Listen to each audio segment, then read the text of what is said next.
must have already started preparing for the most important festival of the year, right? Hopefully Paimon will be able to check out tons of great food again this year. Anyway, let's go to Liyue Harbor and see what's up. Paimon votes we go say hi to Xiangling first.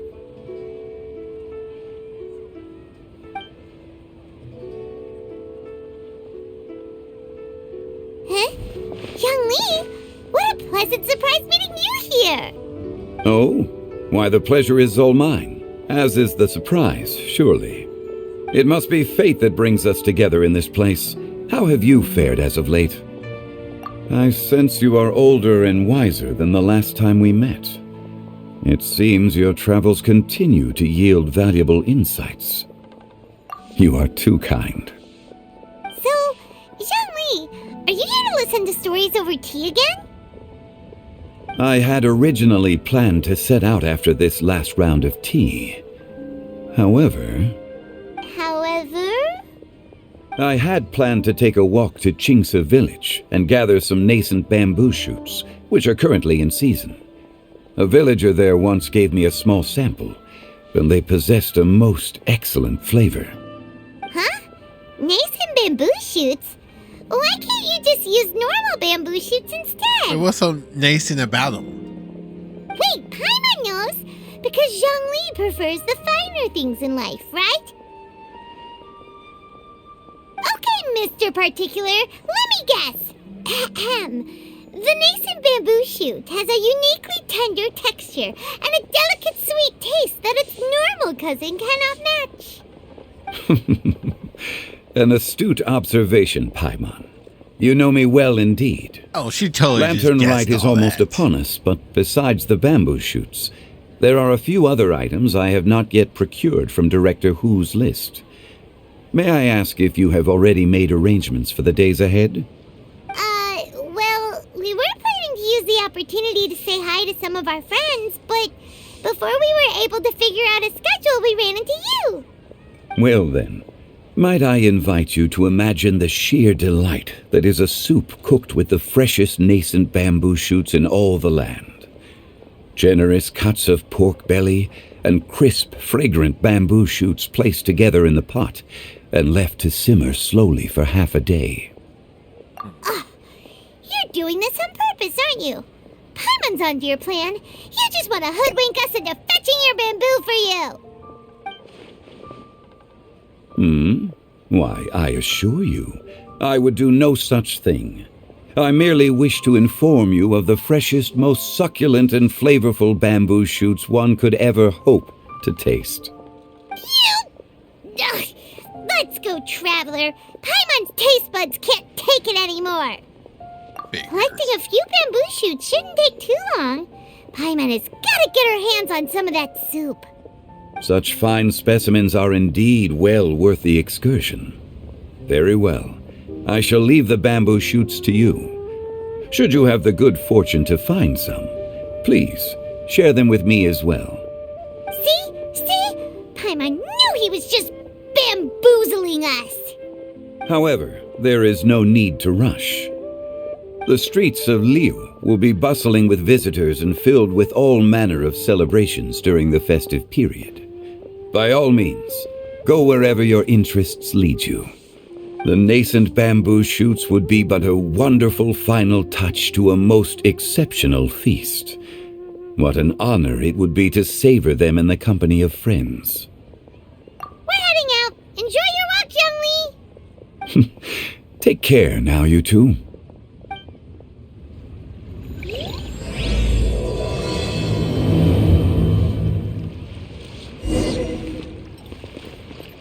Okay, so where are we going to find these nascent bamboo shoots? Okay, so I have to go over here. Bamboo shoot, nascent bamboo shoot. Oh, this one's only just sprouted, and it looks super fresh. Paimon thinks this is the one.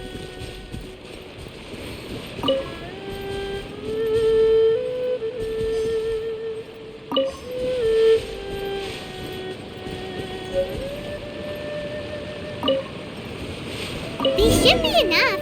Let's head back. Help! Help! Huh? Did you hear that? Someone's calling for help. It's coming from over there.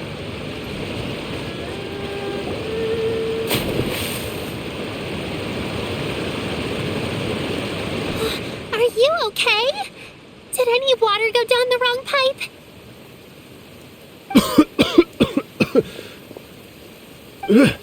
I think I'm okay now.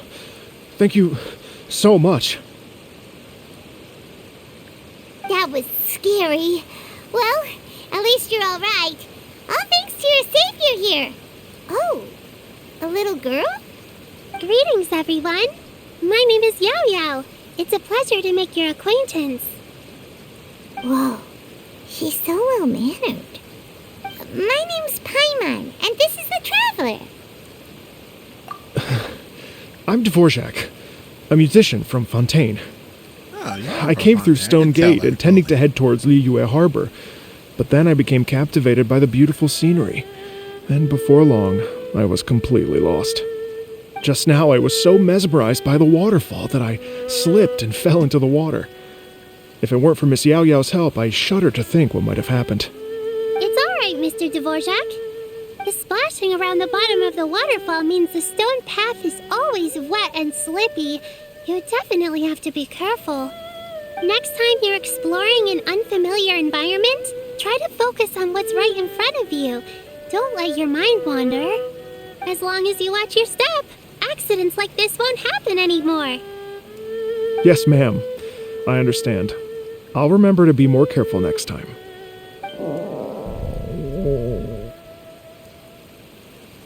Oh, are you hungry, sir?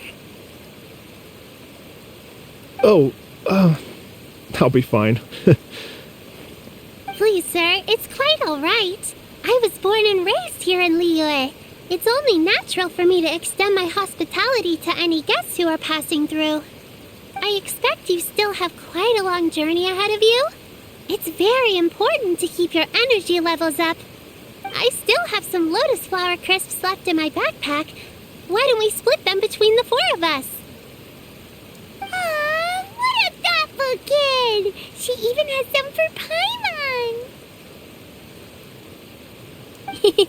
You're welcome.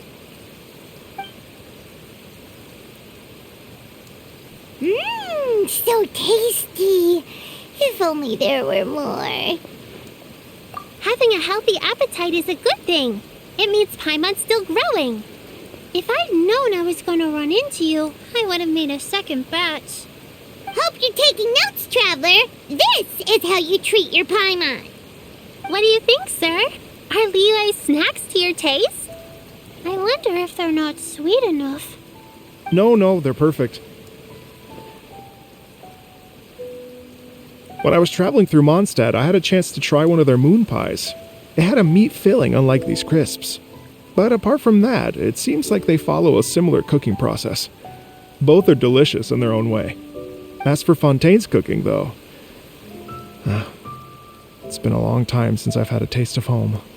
Sounds like you spend a lot of time on the road, huh? I do. It's part of my job. I'm one of the main organizers of the Iridescence Tour. Iridescence Tour? Iridescence Tour. Iridescence Tour. The Iridescence Tour is one of the biggest music festivals in Fontaine. We're looking to expand, though. Our aim is to hold a festival in every nation. At least, all the main organizers share this goal. Unfortunately, it's a long story, so I'll spare you the details. But anyway, so the main reason I'm traveling all around Tavad is to promote our music festivals. But I have some personal reasons, too. Well, what are they? Just tell us already. Let me see. Well, to explain it in full, I'd have to start with a story from my ancestors. I don't want to take up too much of your time.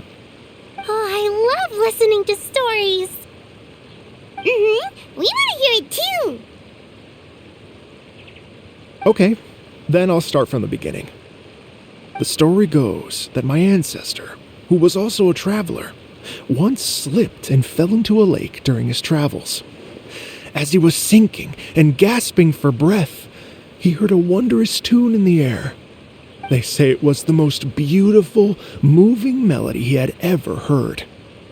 Even in that life and death moment, the ethereal music seized his full attention and almost made him forget the fact that he was drowning. When he finally came to, he found that he had already been brought ashore. Not too far from him stood an unfamiliar woman with an almost divine aura.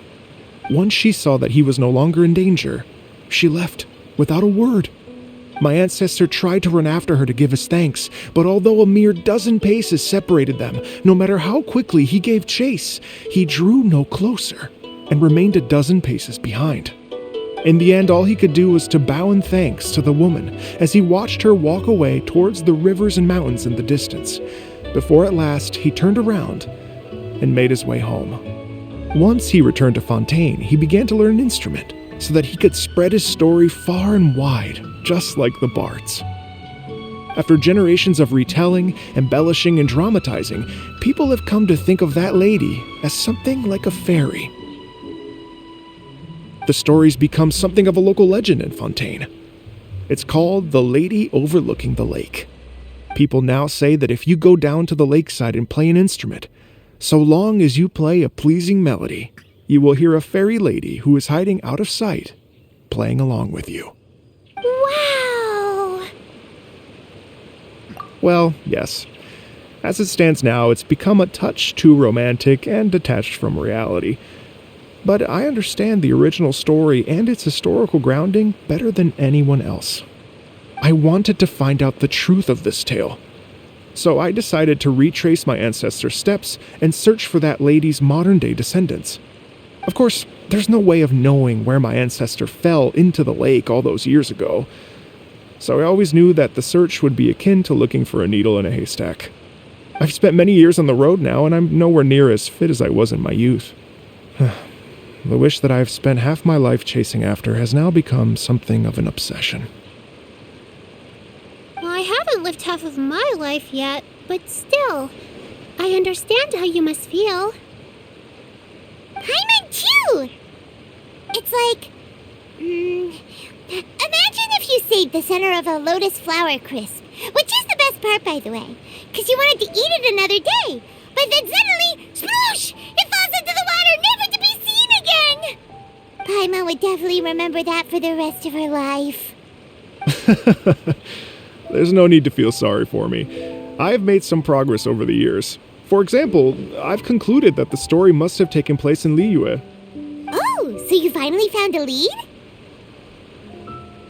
Yes, in fact, that's an intriguing story in and of itself. I'd always known that Mondstadt is the city of song and freedom, but more recently, I heard that the Anemo Archon returned to Mondstadt for a festival in the fall, and learned that he himself is a patron deity of music. So I prayed for the Anemo Archon's guidance in the Mondstadt Cathedral, and as soon as I set foot back outside the front gate, I noticed a cluster of leaves being blown in the wind further and further west, towards Stone Gate. A friendly local told me that this meant the wind was guiding me in the direction of Liyue, so I followed their advice and made my way here.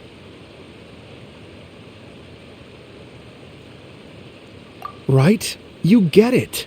I knew I'd find someone that agrees with me eventually. Are you sure? It sounds a bit too much like one of those fake legends told by those treasure hoarder guys to scam gullible grannies from Chingsa Village. Rex Lapis has returned to the world. Just give me some incense and a little more towards the travel fees, and I will pass your gift on to the Lord of Geo and ask him to keep you and your family safe and well. And so on and so on. Don't worry, Yao Yao. We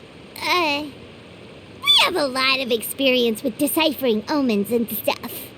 And anyway, you only got scammed if you handed over Mora, right? Actually, to express my gratitude, I did spend rather a lot of Mora on several bottles of fine wine, which I left at the Statues of the Seven along the way. Oh dear.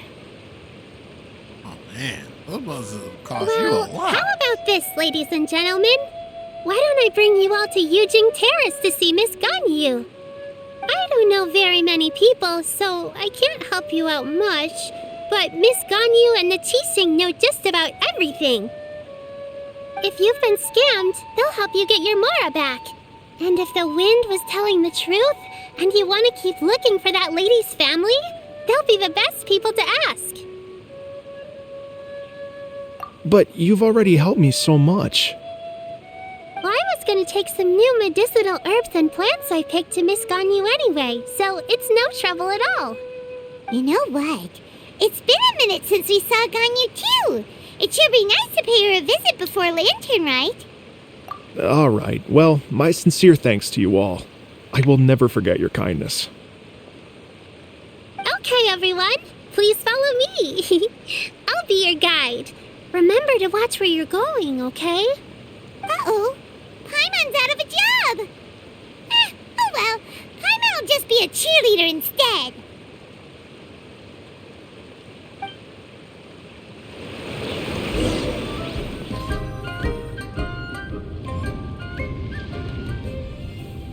Wow. Liyue Harbor looks very different from when I came last. It's almost as if I'm listening to the same melody, but with a richer timbre and new variations added. Well, we are here during Lantern Rite after all. It only comes once a year, so they always have a big celebration. It's fair to say that this time of year is when Liyue Harbor looks the prettiest. Great. Let's go and check it out. I can't wait to get into the city and see it all up close for myself. The streets are breathtaking. Smiles and laughter everywhere I look. It's contagious. I can almost feel the music in the air. I have the urge to start waving my conductor's baton. I'm glad that you're enjoying the city.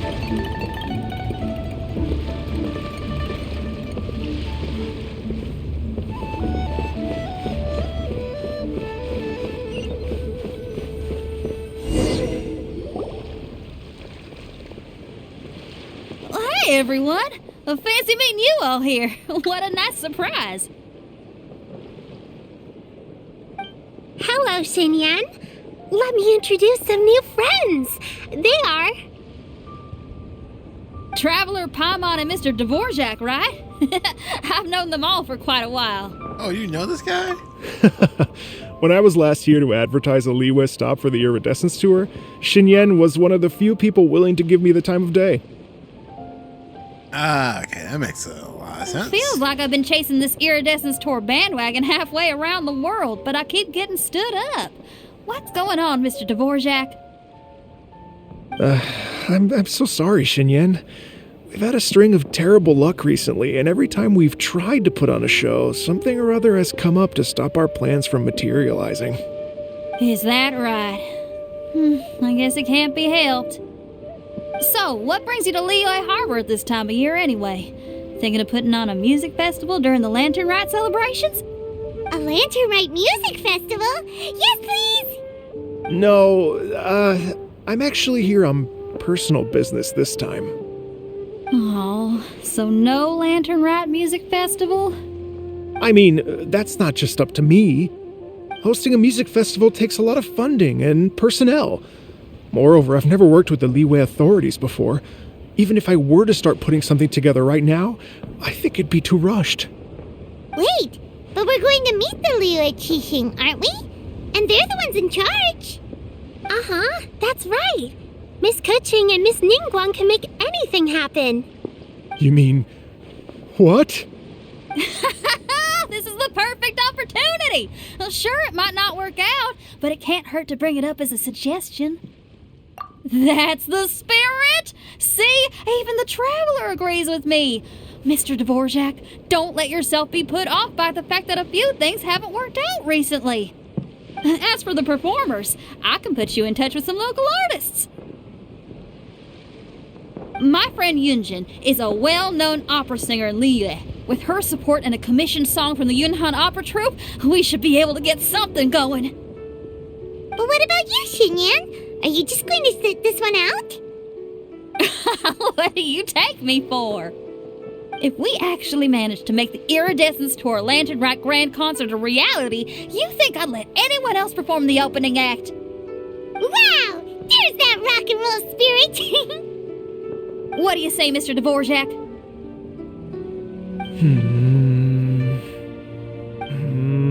Okay. I'll give it a shot. But the opening act is not something to be chosen lightly, Xinyan. I will judge your work by the strictest of standards, so please make sure you are fully prepared. Are you kidding? I thought you'd never ask. Whew, guess my shopping time's getting cut short. I'm gonna head back right away and start working on this. Yao Yao, if you run into your senior on the way to the Qixing, please send her my regards. Okay, I promise I will. Good luck with your music, Xinyan. You've got this, Xinyan! So about the senior of yours Xinyan mentioned just now, is that anyone we know? Yes, it's Xiangling. She's mentioned you two before. Xiangling's always thinking about cooking. Whenever she gets scrapes or burns, she just leaves them to heal by themselves. She definitely needs someone around her to look after her. I know you must have looked out for her a lot too in the time you've known her, so thank you for that.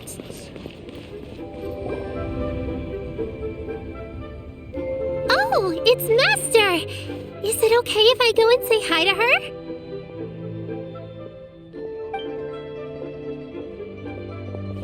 Oh, calm down now, dear. I'm not about to run off anywhere. I'm not a bundle of energy like you. I haven't seen you in days, Master! I've missed you. Oh, bless you, Yao Yao. You do say the sweetest things. Ah, look who it is. Visiting friends during the Lantern Rite, are we? You're half right, Madam Ping. We were also trying to help out Mr. Dvorak over here. We were on our way to take him to see the Qixing. Hello, ma'am. I am a musician from Fontaine and an organizer of the Iridescence Tour. I don't suppose you've heard of it. Master! The Iridescence Tour is a super famous music festival! Oh, an old lady like me wouldn't know much about that sort of thing. A music festival, you say? It sounds terribly exciting. Oh, right! Madam Ping, how would you feel about that? You're an elder of Liyue, and you know all about Liyue's cultural traditions. Hearing your thoughts would definitely help us figure out how best to approach it. For example, do you think it might be a bit too modern, or is there any other issue? Why, not at all. Music pays homage to history and culture, and it can also be a bridge between different civilizations. Times change, and the music enjoyed by the youngsters of today is no doubt very different from the tunes I was accustomed to in my youth. Nevertheless, all fine things in life can be appreciated. And so, I look forward to it immensely. Hear, hear. I do believe that, my own dear grandmother aside, you are the wisest old lady I've ever met. Goodness gracious, you're all being suspiciously sweet today. Yao Yao, whatever have you been feeding them?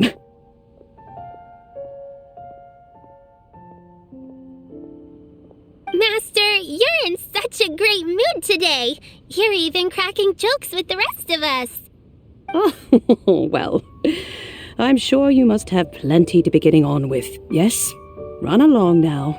Don't let me hold you up. Thanks, Madam Ping. We'll see you again soon.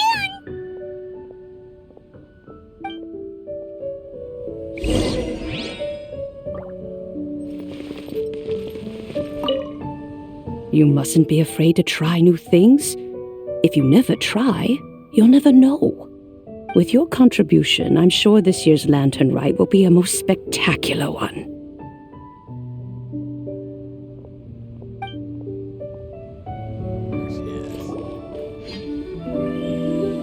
And when you meet with the Ministry of Civil Affairs, please remind them that the festivities are not an excuse to procrastinate their work. Understood, Miss Ganyu. I'll take my leave now.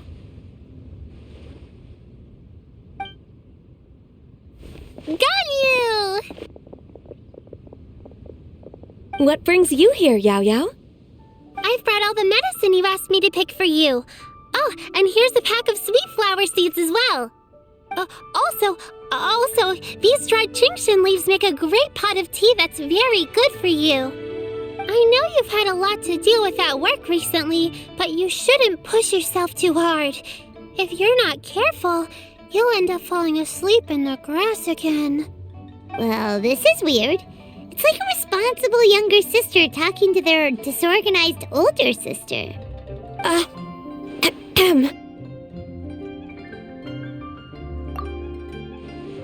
Thank you, but Paimon's criticism is quite valid. I do have a tendency to neglect matters outside of work, and that's something I should improve on. Oh, my apologies. I don't believe we've been introduced. Paimon will do the honors.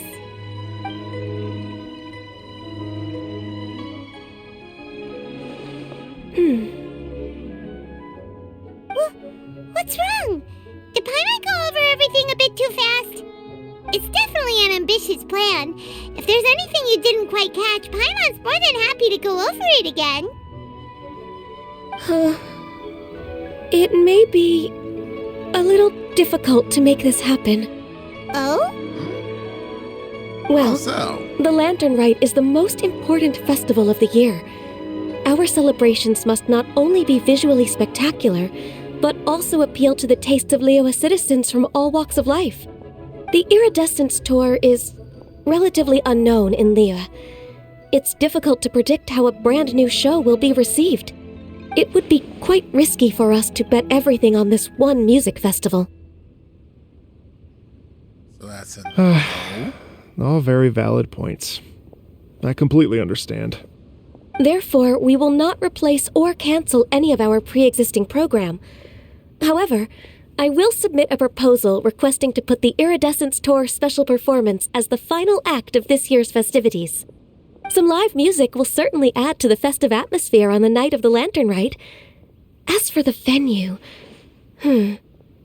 let's reserve a space at the docks. Oh, okay, so that's a yes. Yes, my thoughts precisely. Now I just need to take some time to give this proposal some polish. As long as I clearly lay out the pros and cons, and highlight the key points of the proposal, given that Ping and the Traveler have both given the idea their blessing, I'm confident that Qixing will be sure to give it serious consideration.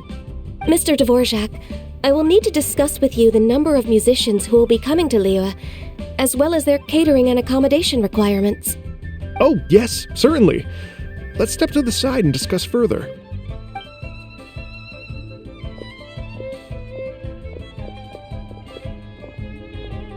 As soon as there's work to do, Ganyu's as diligent as ever.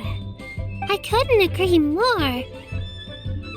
Master once said that everyone has things that they are good at and things that they are less good at.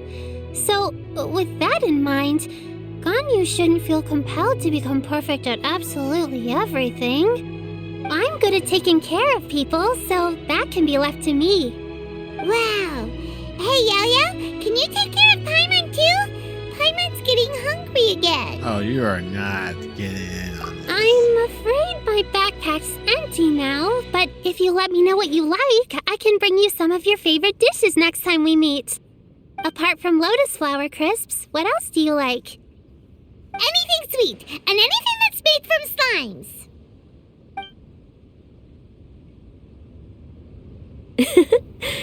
Here's what I've drafted so far. Anything else you want to add? No, this is excellent. I'm racking my brains, but I don't think you've missed a single thing. Perfect. Then we'll leave it as is. I'll go make an official copy. Oh, perfect timing. We were just wrapping up our discussion here. Not at all. Every second counts for a complex proposal such as this.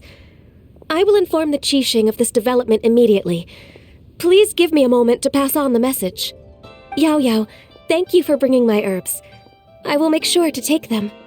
Remember to make tea from them first, Ganyu. You mustn't just chew them raw. I will. Okay, I should be getting back. If Yao stays out for too long, Mom and Dad will be worried sick. Everyone, I'm sure that the music festival will go off without a hitch, so don't worry.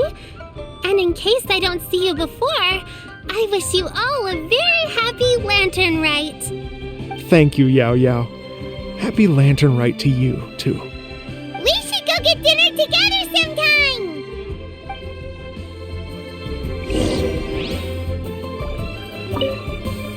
That lady I just talked to, Ganyu, she really thinks of everything.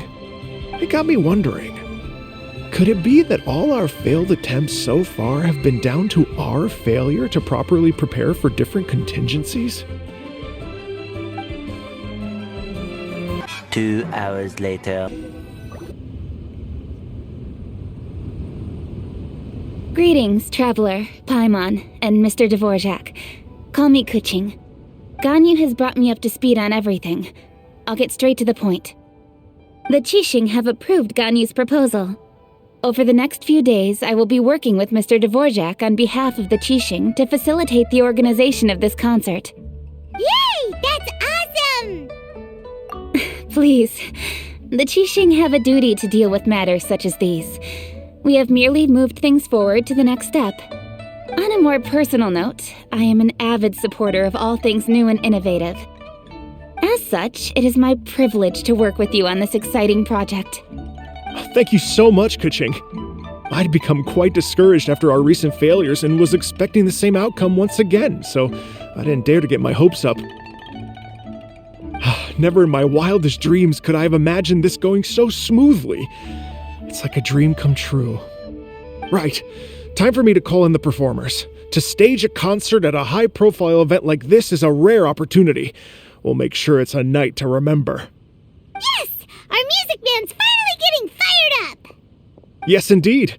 I know exactly what I'm doing from here. For a musician, music will always be the language they are most fluent in. Oh, that. That can wait for another time. Oh. Ganyu? What's wrong? They told me all about Mr. Dvorak's situation, but I was so engrossed in drafting the proposal that I forgot all about it. Oh, that's quite all right. I don't even know what the person I'm trying to find looks like, so it was always going to be a long shot. Don't worry about me, Ganyu. Your time and energy are needed elsewhere. I'm sure you already have plenty to deal with between this concert and everything else going on during the Lantern Rite. Thanks. It was just that I had a few initial thoughts when I heard your story. For instance, I wonder if this lady your ancestor met might have been an Adeptus. What do you think? To tell you the truth, Mr. Dvorak, I am somewhat related to the Adepti myself. I am part human and part Qilin. The Qilin is an illuminated beast. I know how important your quest to get in touch with your roots must be to you, because I've been there myself before, trying to find out where I belonged. Did you say the Adepti? And you're illuminated beast? Part Qilin? Are you telling me all the rumors of the Liyue Adepti are real? So it's not just artistic license? You bet they're real! Trying to track them down is tough, though. Like Julian Karst itself. There's nothing specifically stopping you from going there, but getting in and out of there is quite an ordeal. Yes. Anyway, if you're looking to uncover a lost melody or shine light on a forgotten aspect of Liyue's cultural history, I'm probably not the best person to ask. But if it's a person you're looking for, then I just might be able to help. I see. I think I understand the situation now. In that case, Ganyu, shall we divide the work between us? Yes, that was also my thought. Great. So Mr. Dvorak and I will concentrate on things here in the city to make sure the concert goes according to plan. In the meantime, Ganyu will reach out to our network and try to find the person he's looking for. How's your workload at the moment? Will you be able to make time? I can probably get through everything in 2 days, as long as I don't sleep. Wait, what do you mean as long as I don't sleep? Even for someone with illuminated beast blood in their veins, working for such an extended period without a break will take its toll on your health. Somehow that does not sound persuasive coming from Kuching. Be it but 3 moons from the start, he who returns is not he that departs. Even I know the importance of maintaining a healthy work-life balance. In that case, 3 days. All right, I can work with that. If you have the time, would you join me for this search? You're well known to many of the Adepti and respected among the people. I'll feel much more at ease with your company. Okay, then let's meet back here in 3 days. 3 days. You got it. Watch this space, Mr. Dvorak. We'll get to the bottom of this. You're all so helpful and kind. I just... Just think, imagine if we found the Adeptus lady, or one of her descendants, and got them to come to the performance. Wouldn't that be amazing? It'd be such a happy reunion, and that's exactly what this festival's all about. You're right. Okay, I'm gonna pull out all the stops to make this Lantern Rite a true extravaganza. We should probably get going. Mr. Dvorak, could you come with me to confirm the site? Ooh, we're coming too!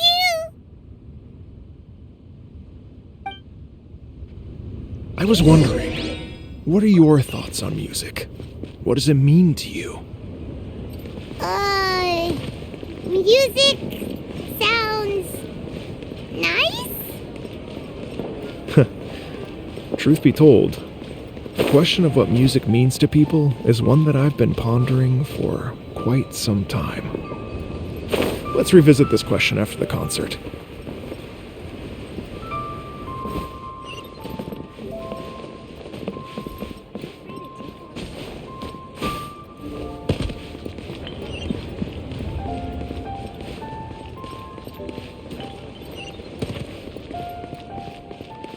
Ooh. That looks nice. Lady Yuhang? Baiwen, what is it? Per Lady Ningguang's orders, I've been gathering intelligence outside of the city with the goal of uncovering and dispatching any trouble ahead of the festival. I am told that a strange melody was heard somewhere along the coast. I was wary of investigating further on my own, so I was just on my way to report this incident to Lady Ningguang. But I'm worried that if we don't act right away, we may miss the window of opportunity to take appropriate action. I understand.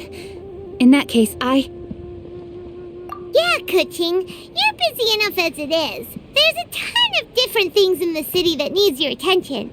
Leave it to us. Don't worry. Whatever it is, we'll definitely be able to handle it. Well, she will handle it. Right. With the It's traveler on the Thomas case, it's as good as dealt says with. otherwise. Thank you. This will be a great help.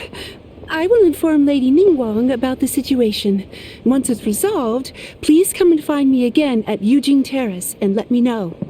Will do. And say hi to Ningguang for us. you have my thanks too. Stay safe and come back as soon as you're finished. Good luck.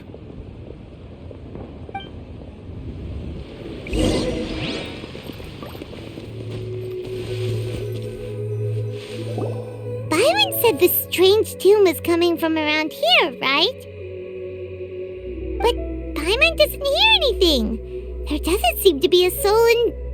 I was just wondering who in their right mind would come out to a place like this. So, it's you two. Yuan! How'd you sneak up on us like that? You nearly gave Paimon a heart attack! You look pretty alive to me. Can't have spooked you that bad. Fair enough. Ah, you're here for that too? Saves me a bit of explaining. Come with me. I've already reconned the perimeter, so we should be safe.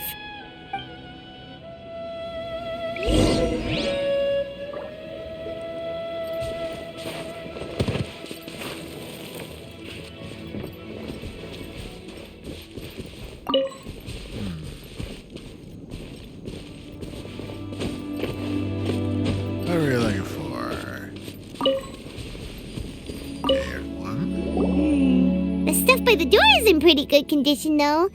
It can't have been too long ago that someone was last living here.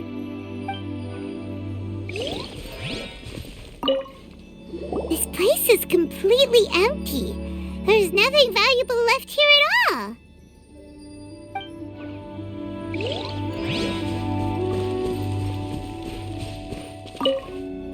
The doors and the windows are all fine, so there definitely wasn't a break-in.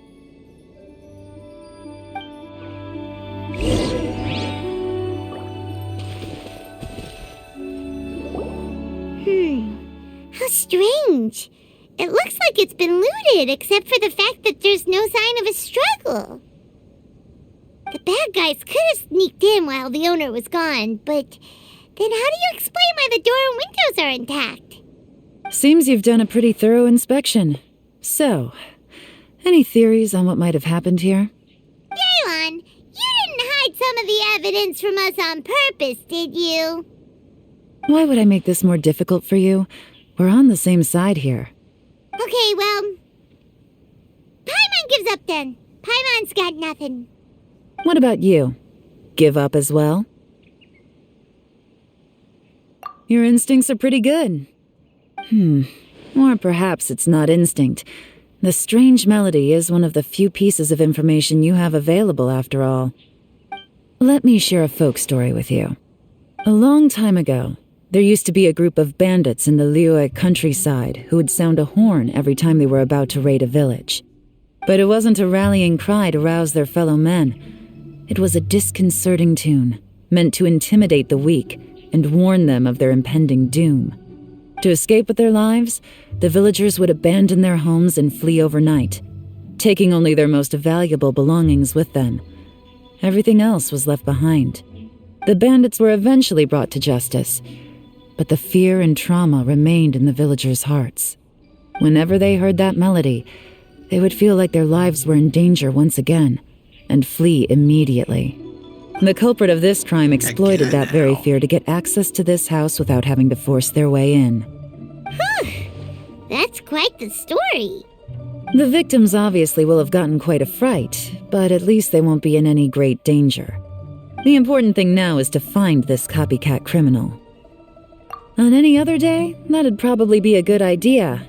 Unfortunately, it's not going to work today. Wait, it's Take a look around and you'll see what I mean. Elemental sight? This criminal is clearly well-versed both in using music to commit crimes and in making a clean getaway. Not only did they stay off the muddy road to avoid leaving footprints, it looks like they were also careful not to bring any gadgets with so much as a trace of elemental energy. Evidently, they were intent on keeping even the most experienced investigators off their trail. Oh man, Unfortunately these guys are for them, smart. I'm one of the best trackers in the business. They're not about to get away with their little scheme on my watch. So basically, if we want to find the culprit, we just need to follow Yaylon.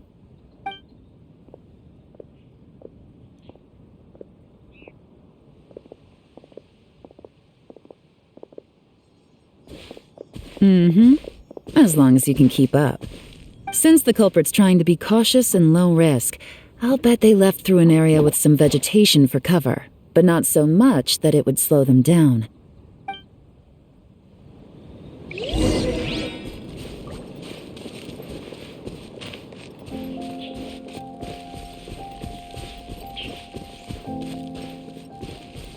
Here, look at this. These tracks are superficial, but they definitely didn't occur naturally. Something heavy was being dragged this way, meaning we're headed in the right direction.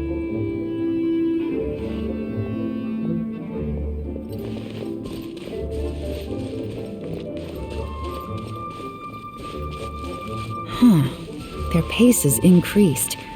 Normally, people carrying a heavy load slow down as their journey goes on and they start to tire. Whatever's motivating them to speed up must be psychological. For instance, reaching the home stretch.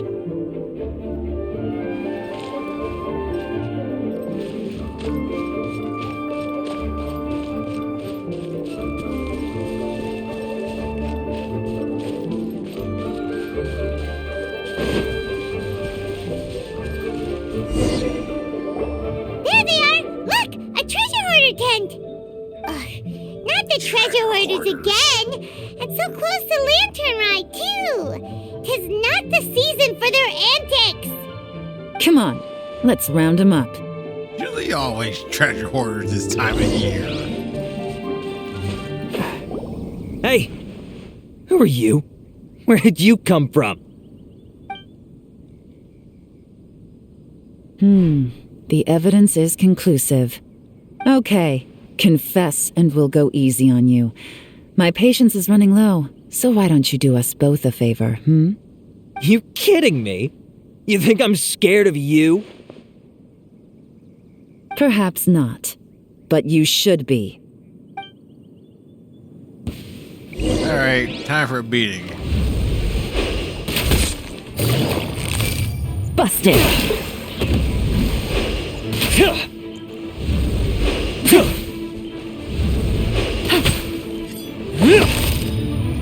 Gotcha! Curses. Seems like you're not all talk after all, but there's no going back now.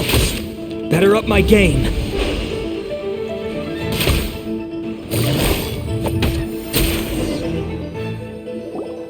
Mercy! Have mercy! Oh, it's a little late for that. I've come this far, I might as well finish the job. I surrender! I surrender, please! I'll do whatever you say. Please have mercy. Tell us everything. You have one chance, and I'm warning you. Don't make me ask twice. Oh, she's I gonna won't, kill I swear. him if he doesn't. So Lantern Rite's nearly here, and like a lot of people, I wanted to buy a few nice things. Bye. I know I'm with the treasure hoarders and everything, but I don't really have any kind of experience with robbing people and whatnot. So I don't have the guts to break into somebody's house. Wow, you're really going to complain to us about that? No, not at all. I'm just telling it how it is. Okay, continue. I racked my brains trying to think of what I could do, and eventually I remembered something from back when I was a kid. The bandits would blow their horn, and my grandma would grab us kids and run. I remember the tune, so I figured I'd try it for myself. I mean, just to see what would happen. At first, anyway, I seriously didn't expect that family to pack up and leave. But they did, and they just left all their stuff right there for the taking. It was too easy, I couldn't resist. It was completely wrong of me, I know that now. I'll return everything that I took. It's all still in perfect condition, and it'll be like it was never gone. Please, give me a chance, huh? Let me make it right. Give you a chance, huh? Sounds to me like you'd rather strike some kind of a deal than spend Lantern Rite behind bars. Yes? Yes? You know how to bargain, I'll give you that. It's just a pity that you didn't confess at the first opportunity. You'll have to take a walk with me. Once we've returned the goods, we'll find the owner of the house, and you can apologize to them in person. After that, I'll escort you to the Ministry of Civil Affairs. Yes, ma'am. Ooh, You know, you're as a busted. former victim You're of this going kind to- of you're crime in the yourself, doghouse now, I doubt buddy. anyone understands the fear you inflicted quite as well as you do. Does your greed matter more to you than your fear? More to the point, if you can play a tune from memory, don't you think you should be capable of making an honest living? You mean... That's enough hints for you. You'll have plenty of time to reflect on all of this yourself. There's not much left to wrap up, so I'll take it from here. Guess this is where I'll say goodbye. What is it? Is there something else? I'm still not sure how you first got your hands on this information, so play it safe when you get back. Don't mention to anyone that you ran into me out here. Why You helped a not? lot with the investigation and arrest anyway, so it's perfectly fair for you to get all the credit. Just take it. It works better for me, too. See you when I see you, and happy Lantern Rite. I'm such a pro at this. With her taking it from here, it's as good as resolved. Whoosh!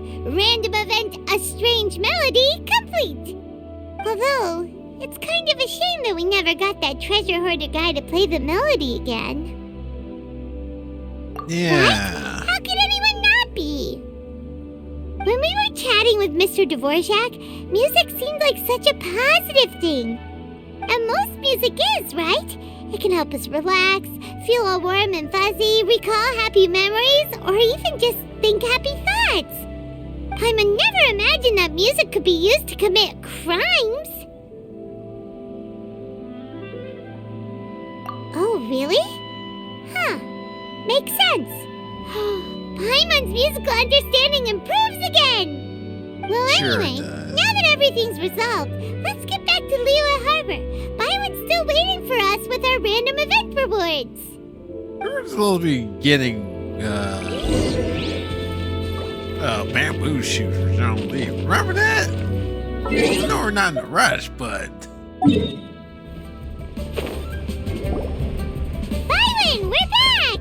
Everything's all sorted. That's great news! Oh, please wait here a moment if you would be so kind. Lady Ningguang instructed me to advise her upon your return.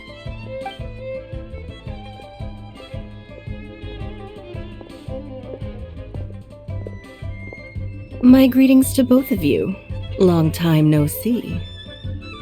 No need to be so formal with us, Ningguang. We've known each other for a long time now. You must be super busy with all the preparations for Lantern Rite. Don't mind us. On the contrary, I think it is those that I have known longest to whom I should extend the greatest courtesies. Alas, on a different day, I would invite both of you inside for some tea and a brief respite from your travels. But you're quite right. Trivial matters aside, there's no escaping the fact that we have a grand concert to organize. Once the performance itself is over, we'll then need to invite the representatives of the Iridescence Tour for a discussion on future collaboration opportunities. The financing arrangements alone could well entail many rounds of discussion. Simply put, there will always be work to do. Whoa, you're already thinking that far ahead? Well, we can discuss more current affairs if you'd prefer. I trust you saw this year's Mingxiao lantern at the docks when you arrived at the city? Yeah, it looked like a goose. Which Adeptus is it modeled on this time? Sea Gazer. I believe you're familiar with the name. Legend holds that he was free-spirited and easygoing. People described him as a cheerful soul and a loyal friend. Sea Gazer. I'm lost, I'm sorry. On this marvelous Lantern Rite, we pray that the fallen heroes may be guided home. If the sound of music can flow like the rivers and streams into every corner of the land, perhaps the souls of those who have gone before us will hear the song of a new era. I wonder whether the melodies will be to their liking. Oh, they're gonna love them. Paimon's sure of it. At least, if the guy you mentioned is anything to go by, the Adepti and heroes of the past sound like a positive and free-spirited, cheerful bunch. They're sure to be open to new music. Well, let's hope so. I heard that you'll be going on a search with Ganyu to find the descendants of a fairy lady from a Fontaine legend. I'm sure this quest to uncover the truth behind an ancient story will turn into a most charming tale. Do share it with me, won't you? I couldn't bear to miss out.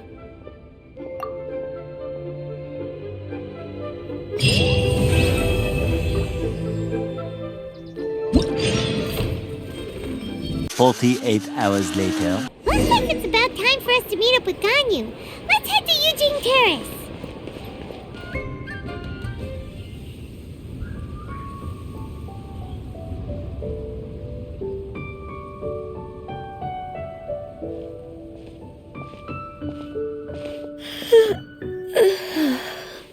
Greetings, Traveler and Paimon. What time is it? 8 in the morning. Are you okay, Ganyu? You were nodding off there. Didn't you sleep well last night? I'm fine. Don't worry about me. Let's discuss the matter at hand. Since last time, I've been thinking a lot about the story Paimon told me. In essence, someone rescued a drowning man and performed some music. If that were all there was to it, it could have been many people. human or Adeptus. But the tune was allegedly so wonderful that the drowning man forgot about everything else, even his own impending death, and only came to his senses after being brought to shore. Perhaps there was an adeptal power at work in that music that he, as a mortal, could not perceive. Or perhaps he sensed a power surrounding him but lacked the words to describe it, not knowing where it came from. Either way, if this part of the story is true, then the rescuer has to have been an Adeptus. You really think so? But this story is all the way from Fontaine. Isn't this a bit of a long shot? Also, Paimon's really curious about how people from Fontaine think this fairy lady looked. Ooh, like a crystal fly's wings? That would be pretty cool. But Paimon definitely can't imagine any of the Adepti looking like that. Actually, Ganyu, if you had to save a drowning person, how would you go about it? Huh? Me? Well, I'd get them to the shore, and then I'd probably hide behind a tree and watch them for a while. Once I was sure that they were going to be okay, I'd slip away without a sound. Got it. So basically, Ganyu's the type of person who doesn't like taking credit for her good deeds. No, it's not like that. I'm just not very good at explaining things. And I also find it really awkward accepting other people's gratitude. Well, what if this Adeptus in the story had a similar attitude? That would explain why she just left without saying a word. She was probably thinking something like, one was merely passing by and saw fit to address this egregious disruption to one's graceful zithering at once. You may keep your thanks to yourself. That was actually a very good impression of Cloud Retainer, Paimon. As far as I'm aware, Cloud Retainer isn't the most musically gifted. Still, we can't completely rule her out just yet. If we set off now, we could head to Mount Outsung and ask her about it.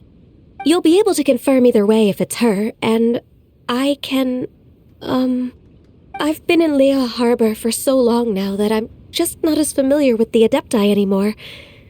If there's anything we want to know about them, she's the best person to ask. Sounds great! And we're pretty close with Cloud Retainer by now, so we probably don't even need to bring her food this time, right? I've prepared a gift for her to mark the festival, just in case. However, Cloud Retainer spends most of her days studying mechanisms in her abode. She's on her own so much of the time that the moment she has someone to chat with, she just... Never mind. I promised I'd help Mr. Dvorak, and now that I've made the contract, I can't be having second thoughts. Traveler, Paimon, let's set off for Cloud Retainer's abode. Seems like this is a tough decision for Ganyu, but she's made up her mind now. Paimon gets why she'd be so anxious. Okay, how about this? If Cloud Retainer tries to start telling stories about her again this year, we should pipe up and change the topic. Wait, did she leave already? Hey, Ganyu, wait up!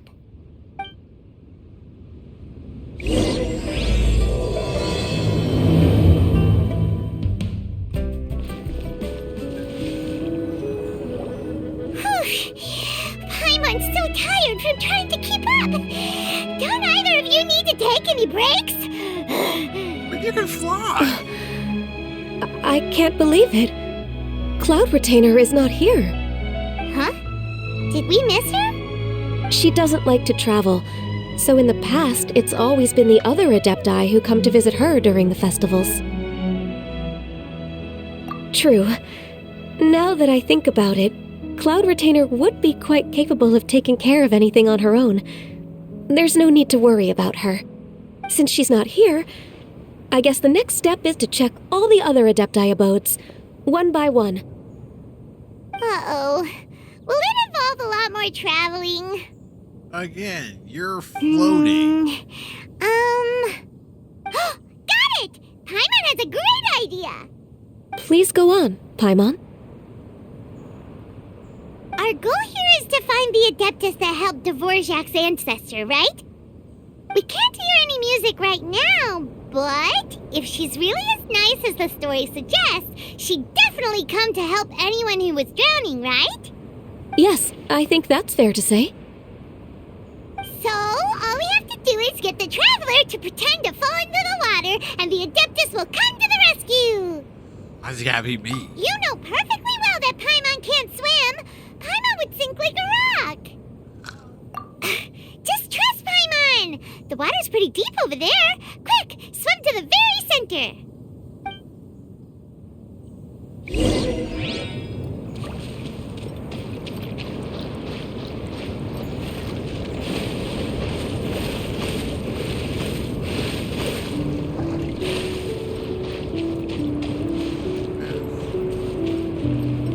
Oh, this is the fish spot. Where the margins on that one? Help! Help! Someone's drowning! If only there was a kind-hearted Adeptus here to save us! Oh no! Whatever will a Paimon do? They probably won't come if you just say it like that. What is going on? Oh, never mind. They did. Oh, never mind. They actually did. Oh. How do you feel right now? Shenhe! And the Conqueror of Demons! Why don't you say something? Please don't make Paimon explain it. Okay, fine. Paimon will explain. We're looking for an Adeptus who's good at being a lifeguard and playing music. But if the Adepti aren't gonna stay home, then how are we supposed to find them? It wasn't me. Yeah, so this Adeptus is most likely a woman. And I am not an Adeptus, as you both already know, Traveler and Paimon. Okay, so this is Paimon's fault. No way Paimon would have suggested this idea if she'd known how awkward this was gonna be. Glad you're okay. As far as I know, the one you seek is no Yaksha. And one last thing. Your actions here caused others a great deal of worry. Do not repeat them again in the future.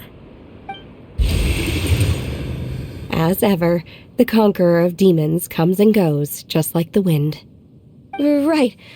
I didn't dare to say a word just now. How's your training going, Shenhe? Have you made any plans for Lantern Rite? We could spend it together in Liyue Harbor if you'd like. I had planned to spend the festival with Master this year. However... Oh, speaking of Cloud Retainer, when did you see her last? Earlier this morning. She set off for Mount Hulao at dawn. I noticed she was using an Adeptus art of some kind to protect a mechanism that looked like a boiler. Maybe it was a gift for Mountain Shaper. I did not inquire. So we just missed her. Please excuse me for a moment. I think I'll leave the gift in her abode. Sure. Thank you. It sounds like Ganyu and Shenhe have gotten a lot closer recently. Yes. During the summer and winter, I continue to train with Master. In the other months of the year, I have been learning to adapt to human life in Liyue Harbor.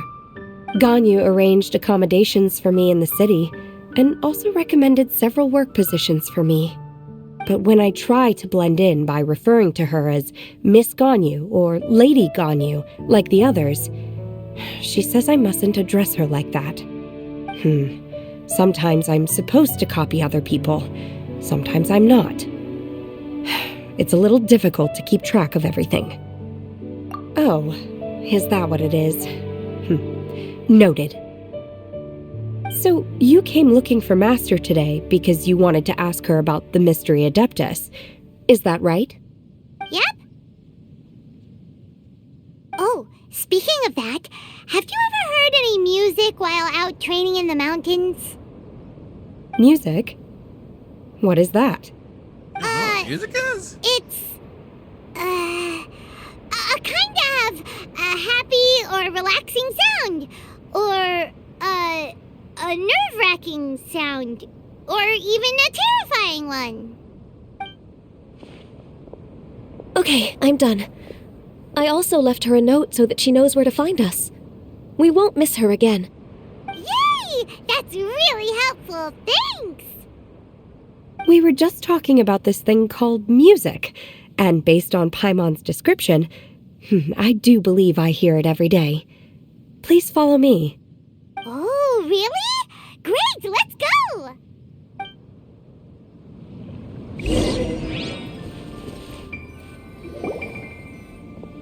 This is the place.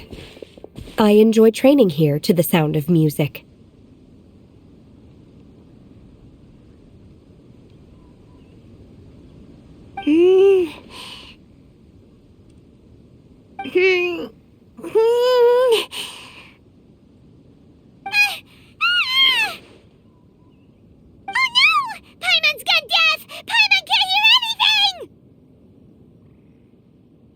The faint sound of birdsong, the quiet murmur of the streams. These are relaxing sounds. Are they not the music of which you speak?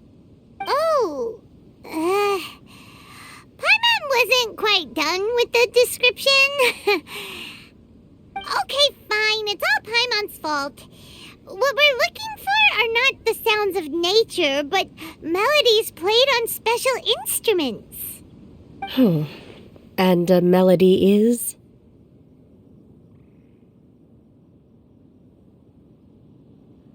Hey, don't you patronize Paimon! Let's get one thing straight. Paimon knows plenty of nursery rhymes, but Paimon does not sing on demand without payment. Hey, why don't you just sing that one melody Shen has heard before? It'll probably help her to understand what we're talking about.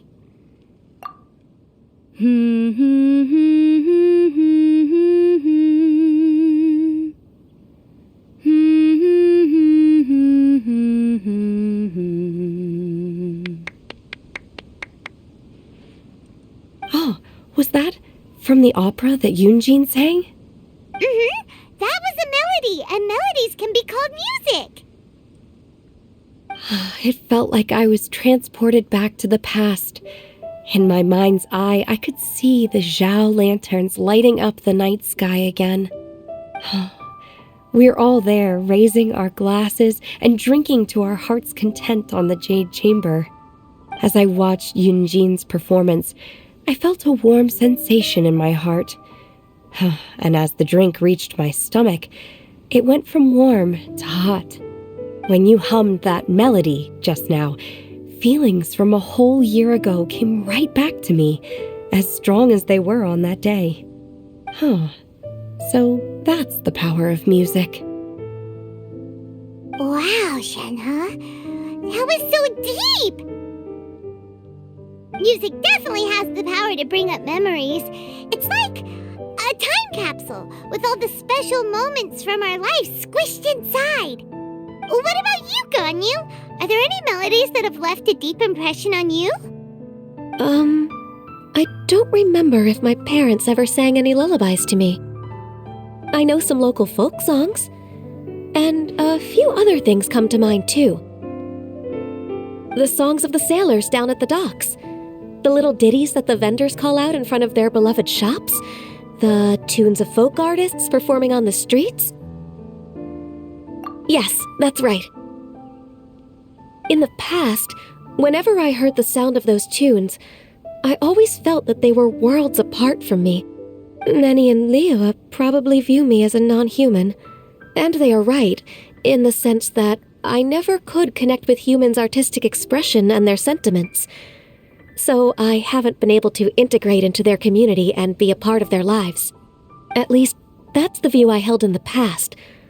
Only more recently did I start to realize that the only barriers are ones that I have erected with my imagination. The way those melodies make me feel isn't all that different from other people after all. They're about mundane details of everyday existence, life's ups and downs, joys and sorrows.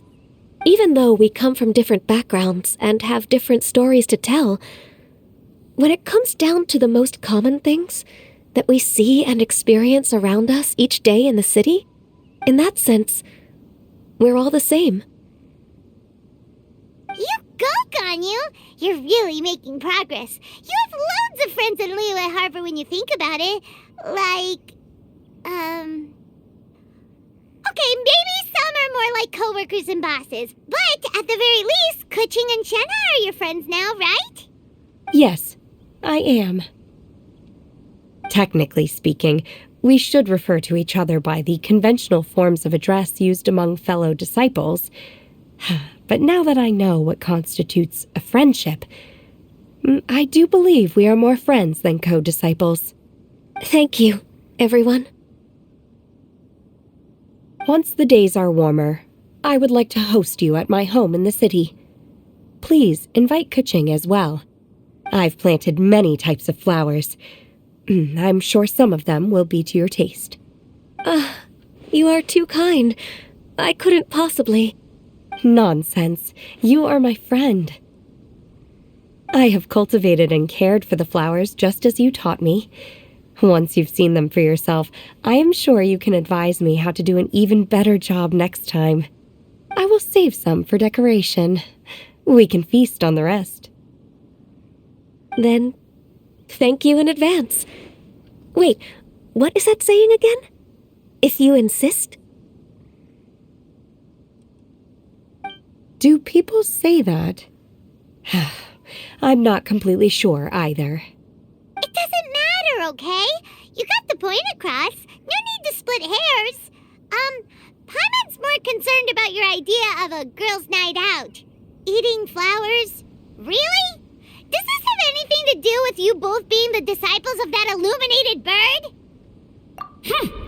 Who dares refer to one not by one's Adeptus title, but merely as that illuminated bird? He said, I did it. Master. Our greetings, Cloud Retainer. Oh, way to go. You pissed her off. There it is! The illuminated bird has landed! Double humph. Now she has the gall to use it rather than she, even after being chastised once already. Barely a moment has passed since we last met, and yet your impertinence has reached new heights. Very well. If you refuse to learn your lesson, one shall scold you no further. One has received your message from Ganyu. On the matter of the Adeptus you seek, one suspects to know their identity. Well, shall one lead the way? I still have to complete my training for today, so I will bid farewell to everyone here. Very well. Await my arrival at one's abode later this night. On this special occasion, you should indulge yourself with some savory dishes. If you want to release a Xiao Lantern, come and find us anytime. Thank you, everyone. Happy Lantern Rite to you too.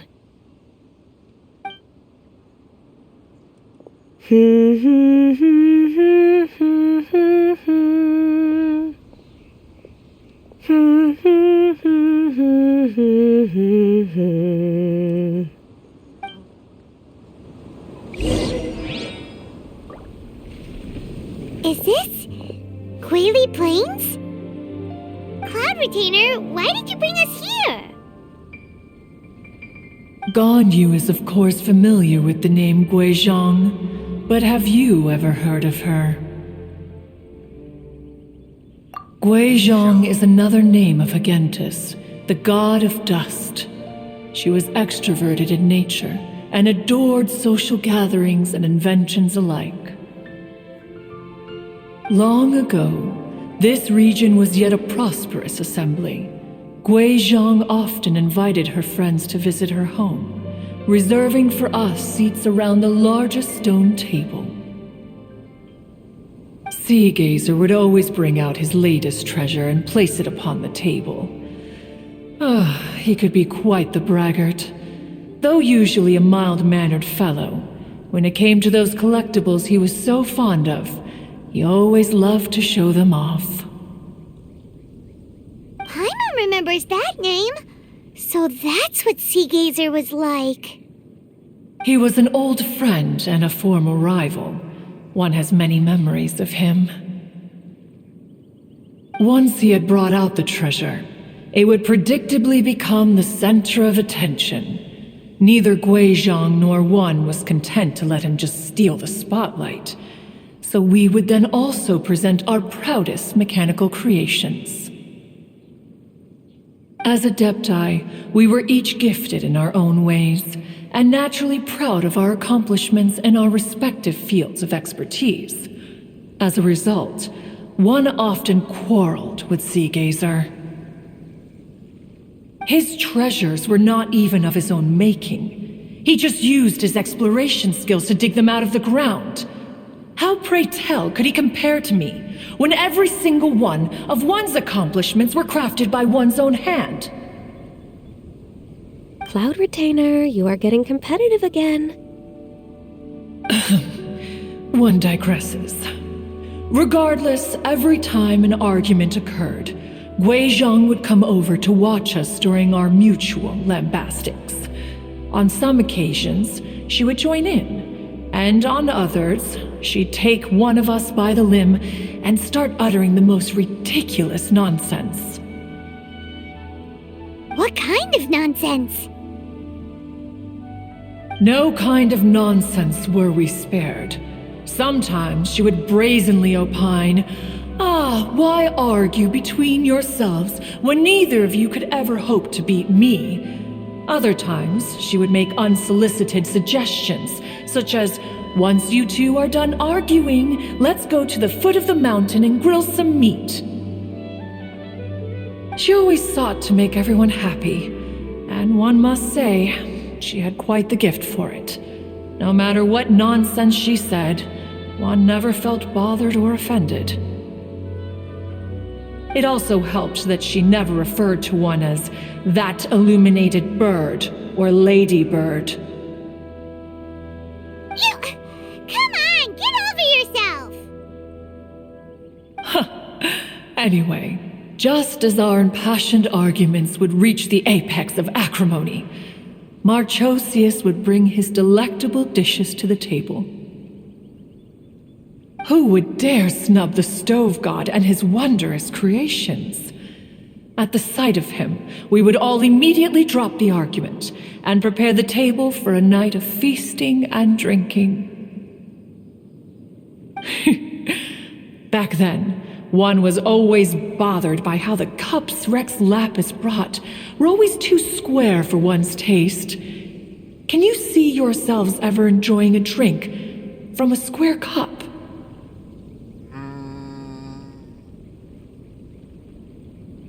I don't think so. Then you are most tolerant, but that is its own virtue. Even one could never find fault with Marchosius's cooking. As we ate, Guizhong would continue to find topics for conversation, filling the table with humor and laughter. Each of those old fossils had their character flaws and points of obstinacy. So why was it that whenever we dined together, we always had a marvelous time? We would drink together from a spot high in the mountains until the moon set and the sun rose, and only then would the banquet finally come to an end. Streetwood Rambler would often remain to admire the flowers with Guizhong before returning to her own abode. The glaze lilies were far more abundant back then. Entire fields of them would appear to the eye as a veritable sea of flowers. Streetward Rambler? That would be Ping. You probably know her as Madam Ping. Oh, okay. Wait, this is a lovely story and everything, but didn't we come here to find that Adeptus from Mr. Dvorak's story? Or are you saying that it was Guizhong? Didn't she, already, Alas, long has one avoided this place for precisely that reason. The sights here are a reminder of a time long gone, and evoke much sorrow. One should have guessed that you would disrupt one's poignant moment of mourning with your incessant questioning. No matter, one will share the whole story with you now. In times gone by, one quarreled oft with Guizhong concerning mechanical principles. We each had our ideals, and neither would yield. Under the pretext of a social gathering, one invited the impartial Rex Lapis to judge the quality of our creations. But Rex Lapis declared that Guizhong's obscuro vulpus mechanism was superior. Though one was too proud to acknowledge it, in one's heart, one knew that Guizhong was indeed the superior talent in the mechanical arts. As for the story between Guizhong and Streetward Rambler, that begins with a certain bell. In Guizhong's opinion, while mechanisms were no substitute for human composers, they were yet capable of producing simple but fine melodies.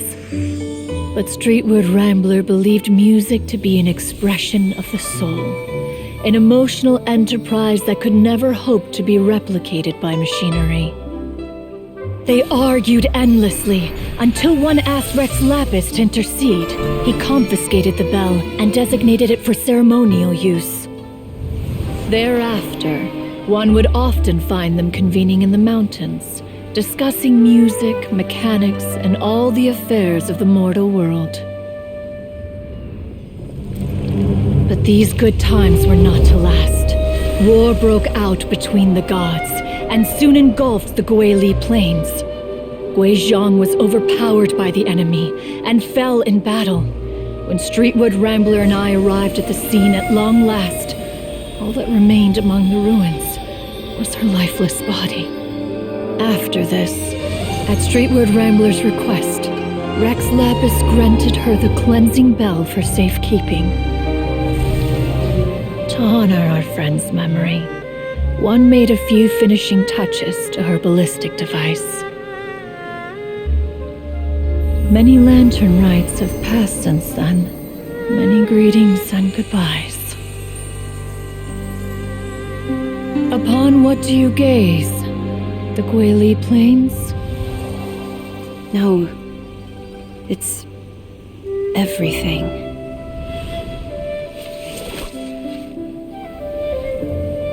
We think of human life as like a lantern that's lit one minute and extinguished the next.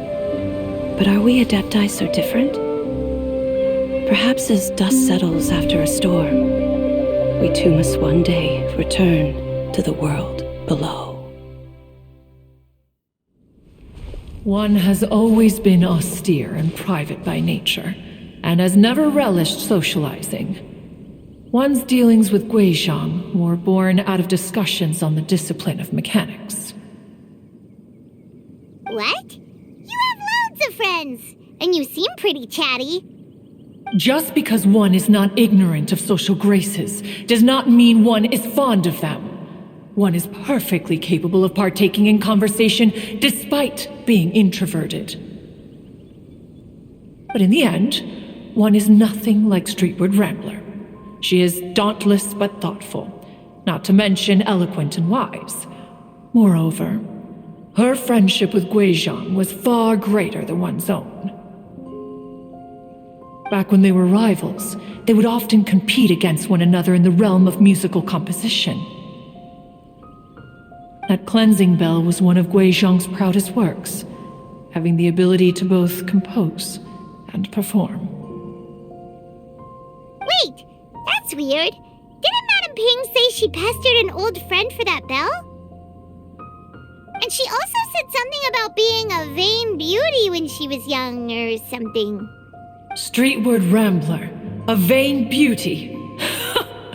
My foot. That bell has a sad history. Clearly, she refrained from sharing with you the truth of its origins, since the right time had not yet come. As for her old friend, who else could it be? As soon as Streetward Rambler heard that a certain Zhang Li wished to borrow the bell, she realized that the man was none other than Rex Lapis, and that he had made an enormous decision. After all, we all have known each other for several millennia. Some things between us are implicitly understood. Whoa! So they were talking in secret code? Oh, Paimon did not see that one coming. Enough of your intrusions. Where was one up to? Ah, yes. One remembers now. The cleansing bell is powered by a mechanical art, and can be used to great effect as an accompanying instrument. After the passing of its creator, it was used on numerous occasions during rites of parting. But Streetward Rambler did not acquire it from Rex Lapis for the purpose of producing further funerary tunes. No, each time she rang it, it was to play the tune that Guizhong composed on it. The two once clashed over their beliefs about the meaning of music. Who would have thought that with Guizhong's passing and Streetward Rambler's mourning, two tunes composed in discord would eventually become one harmonious composition?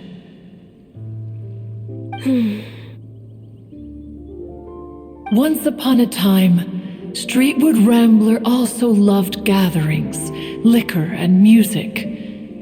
But after Guizhong passed, she preferred her own company.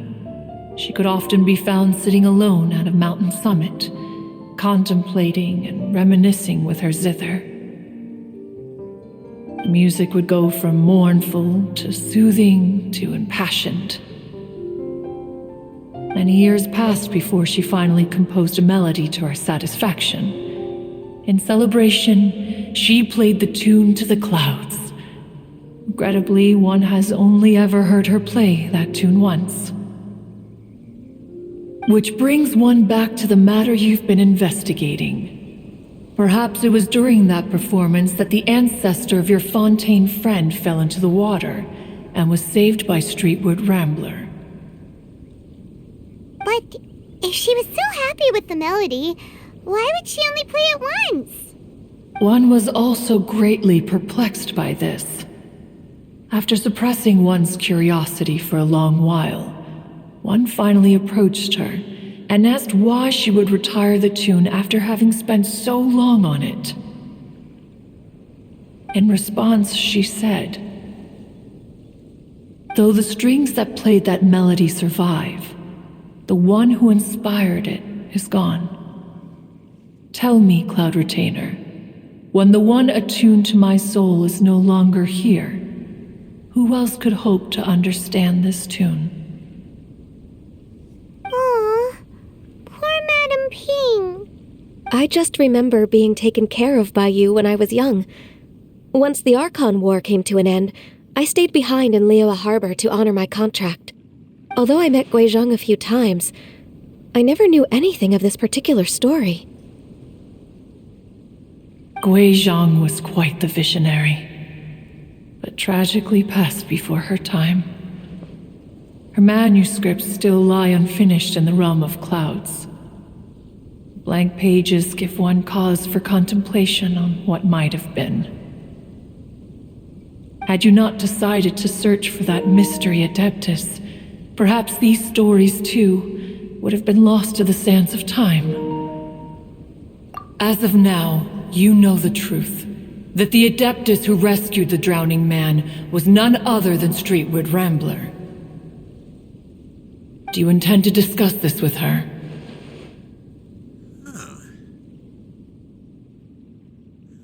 Do you mean Ping might find the topic too distressing? Precisely. The passing of our old friend is a heavy topic that both of us are usually careful to avoid. If I may be so bold, Cloud Retainer, could it be that this is just your own personal opinion? Oh? How so? I've been in Liyue Harbor for quite a long time now, and I've witnessed many farewells along the way, so I, too, am well acquainted with the pain of the passing of a loved one. But this doesn't bring the city or its people to a standstill. They have to keep moving forward. Someone as perceptive and wise as Ping will surely have come to understand and embrace this. Though these immortal mountains have lost an adeptus, the harbor of mortals has gained a wise elder. No loss can ever be undone, but there is always much that can still be gained.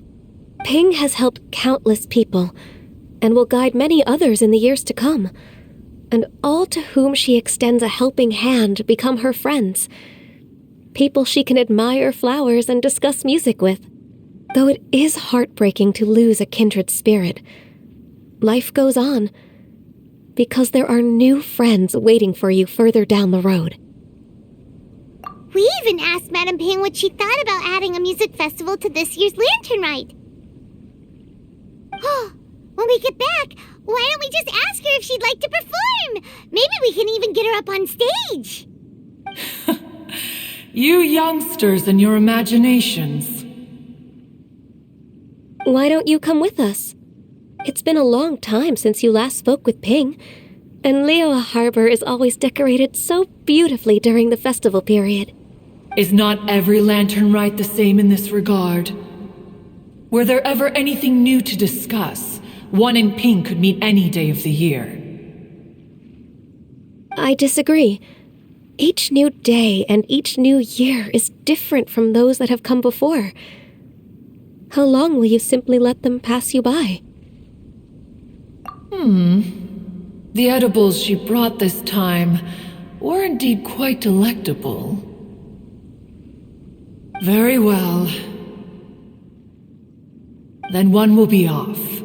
If the other old fossils have sneaked away into the city to amuse themselves, one shall soon find out. All right. We should be getting back to the harbor as well. We don't want to keep her waiting. Once the Guili Assembly, now the Guili Plains. Say, if we planted flowers there and cared for them carefully enough, do you think that one day we'd be able to recreate the sea of glaze lilies? Allow one to take back one's praise from a moment prior. You are still far too given to flights of fancy, child. What? Cloud Retainer? You were still listening? One observed that you were making no effort to leave, and returned to chasten and hasten you.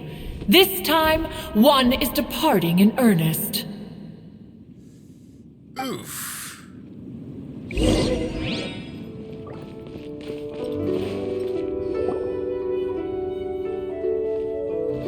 Whoa!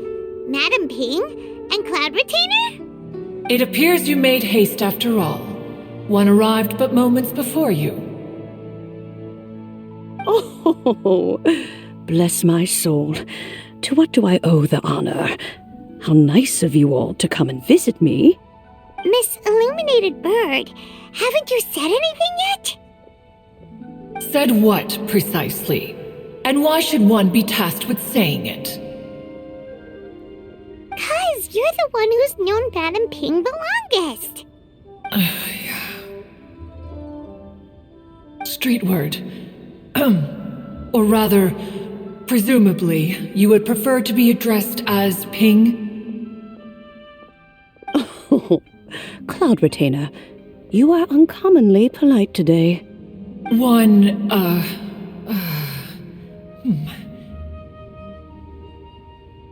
Given that Lantern Rite is almost upon us, the weather in the city is most pleasant, and a sweet floral fragrance lingers in the air. Ganyu, please continue from here. Huh? All right. So, this all started because we were trying to help Mr. Dvorak find the Adeptus who saved his ancestor's life.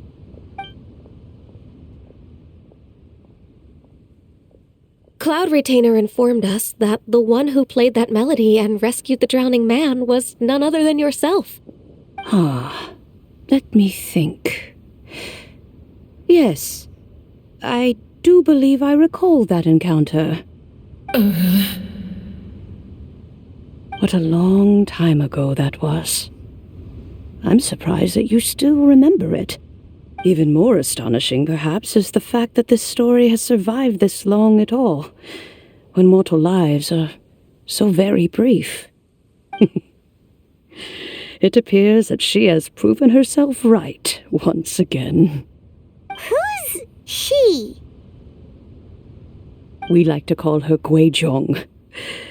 From the look in Cloud Retainer's eyes, I sense that she has already told you all about her. Albeit reluctantly, one might add. Oh, there is no harm done. After all, Lantern Rite's very purpose is to commemorate the heroes who gave their lives for Liyue. Although Guizhong did not live to see the splendid sights of today, she was as much a hero as any other. So how has she proven herself right again exactly? Once upon a time, she said to me that humans were a weak form of life that she wished to protect with her wisdom. But as she interacted more and more with them, her opinions on them began to change. She marveled at the beautiful complexity of their spirits, the sheer splendor of all they could accomplish through their hard work and intelligence.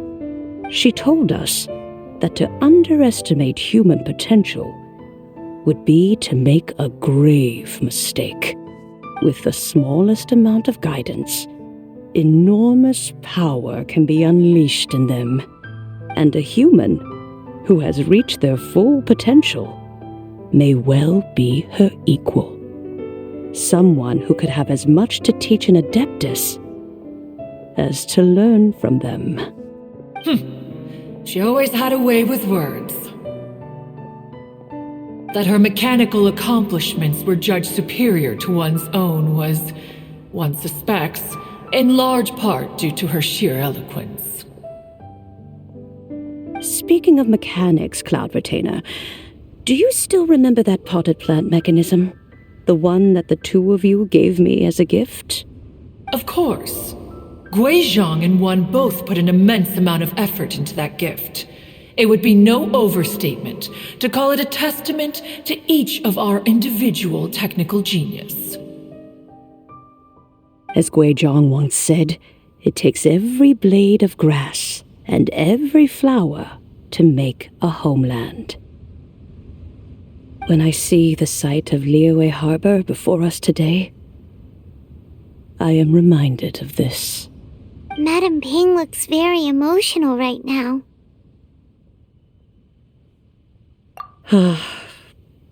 Of all of us, it was Guizhong who was the fondest of these grand and exciting occasions. If she were still with us, I'm quite sure she would still be trying to best Cloud Retainer's finest works at every opportunity. Liyue Harbor is always filled with the sound of music at this time of the year. If she were here, one is certain that she would seek you out to discuss and debate the virtues of various melodies. Oh yeah, music! We've been dying to ask. What was the melody that you played back then? Oh, also, with you being such a music expert and all, why don't you join the concert as a performer? I can make arrangements right away. Oh, as much as I don't wish to dampen your enthusiasm, it's been a long time since I played this zither. My fingers don't have the dexterity they once did, and whenever I play that tune, it always reminds me of her. I start wondering what she would think of the changes I have made to her melody. There was a period of time whenever I started strumming, it almost felt like she was back again, sitting right there on the stone stool next to me, chatting away. Skybracer and Seagazer too, looking just like they did in the old days. No matter how much time goes by, the moment that melody starts playing, it transports me right back to that time in my memory. So the past still weighs heavily on your heart? Oh, I would be lying to myself if I claimed to have completely moved on. But that is not to say that grief doesn't get easier with time. Despite the sadness, I have found many things that bring me joy in life. It is simply the nature of the world in which we live that even if one wished to mourn for an eternity, it would be a nigh impossible feat. Just look at this potted plant. Isn't it stunning? It takes an honest and open mind to confront and conquer grief. You have indeed made progress. Be that as it may, I shall leave the Lantern Rite stage to the youth of today. Well, if you're sure. Granny! Whoa, what's everyone doing here? Did something bad happen? Ah, and now we've spooked Yanfei. No, everyone's just here to give me their regards for the holiday. Oh, that's wonderful, I'm glad. Well, in that case, happy Lantern Rite, everyone. Happy Lantern Rite. Oh, I just remembered that I have some, work to do at Yuehai Pavilion that I need to discuss with Yanfei. I haven't been able to find a chance until now. I will leave Mr. Dvorak in your capable hands. Cloud Retainer, Ping, we will be off for now. Huh? Does it have to be right now? Which case is this again? Hey, Ganyu! Pretty sure she just made that up. Yeah. It seems Ganyu still has much to learn when it comes to the art of deception. What a pity. She has learned nothing of one's ability to carry a conversation. Since it's been so long, Cloud Retainer, why don't you stay? I'll make a cup of tea and we can chat a while. Gladly. This was one's intention as well. When you next see the Fontaine musician, please give him my regards. I'd like to wish him the very best with the concert. You got it, Madam Ping. Thank you all. I think you've listened to enough of my nattering for one day. As for that melody, I will play it for you all another time. Goodness knows I need to practice it first. Wow, that'd be great! We'll look forward to it. When that time comes, wherever her spirit may be among the countless grains of sand and specks of dust between the harbor and the mountains, perhaps she will look at the Liyue of today and steal a smile when she sees the prosperous land that it has become. All right, let's go tell Mr. Dvorak the news. Mr. Dvorak! Ah, and Kuching's here too! Thanks for helping set all of this up. Welcome back. Did everything go well? Really, really well. We found the person Mr. Dvorak was looking for. Are you serious?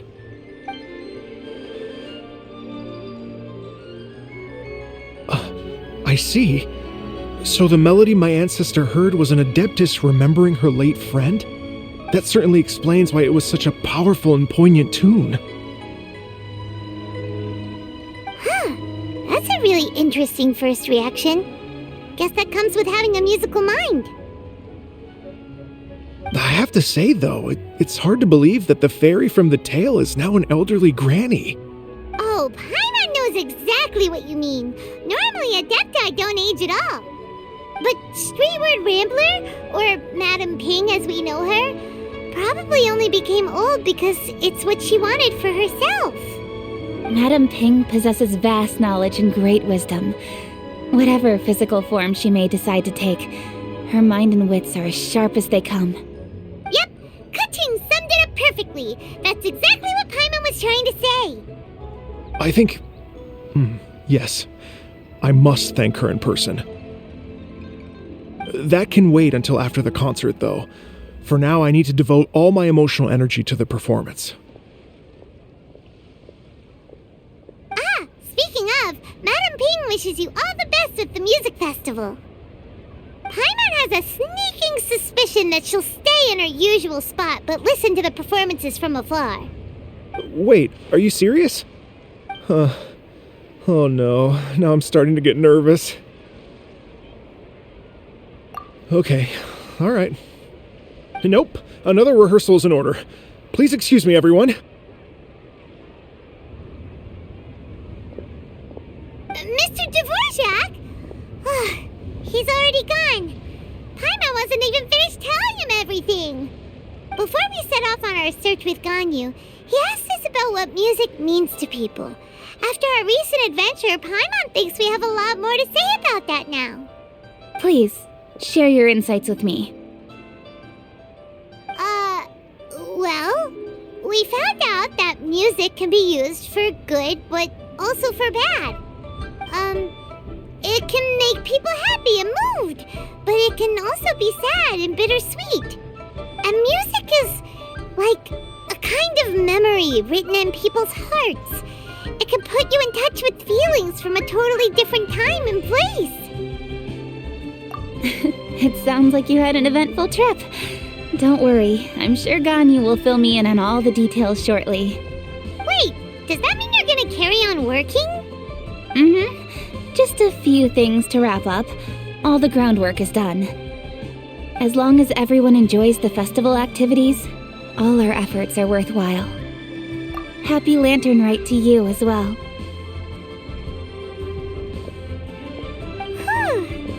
That should be everything taken care of, right? Oh, no, wait. Paimon feels like she's forgetting something. What was it? It feels like it was a while ago. Bamboo shoot, right? Shoot! Latent... Wait, no. Anyway, fancy bamboo shoots! Zhangli said he wasn't in a hurry, so if we went now, there's probably still time, right? Anyway, even if we don't make it, it's not our fault. He could have totally picked them by himself. Ugh. Anyway, let's go check with him at Wangsheng Funeral Parlor.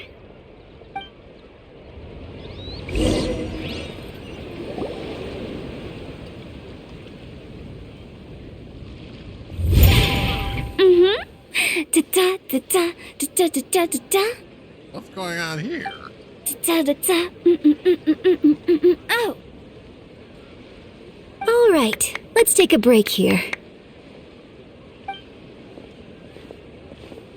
Oh wow, look who it is! Are you here to hang out with everyone's favorite funeral director?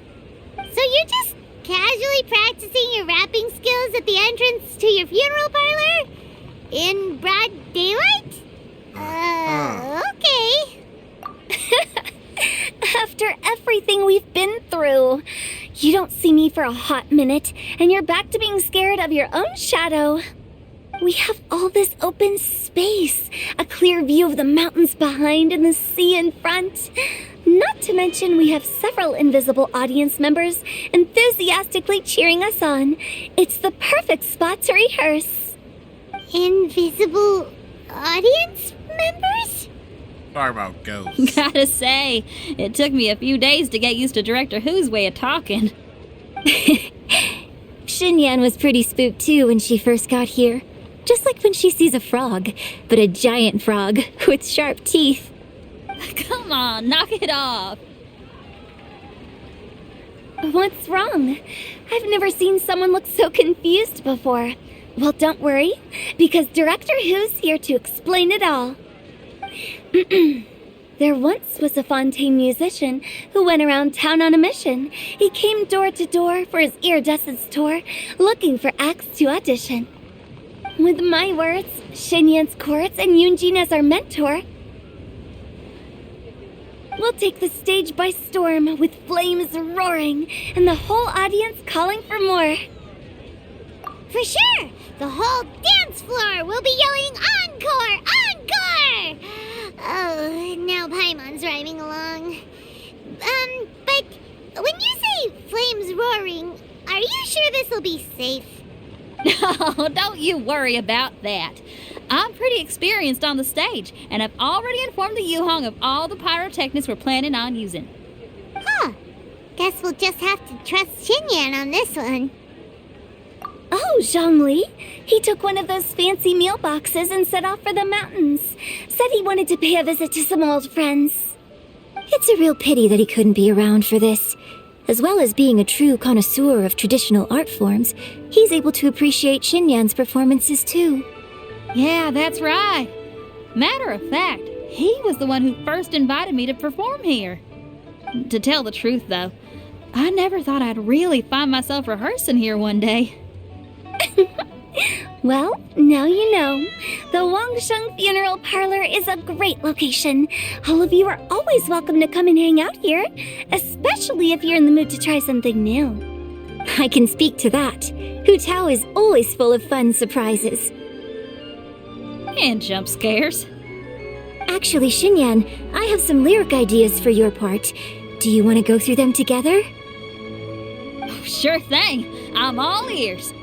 Oh, Traveler in Paimon, I believe Zhongli was heading to Mount Hulao, so make sure you're hiking up the right hill. When you see Zhongli, please pass on this message to him.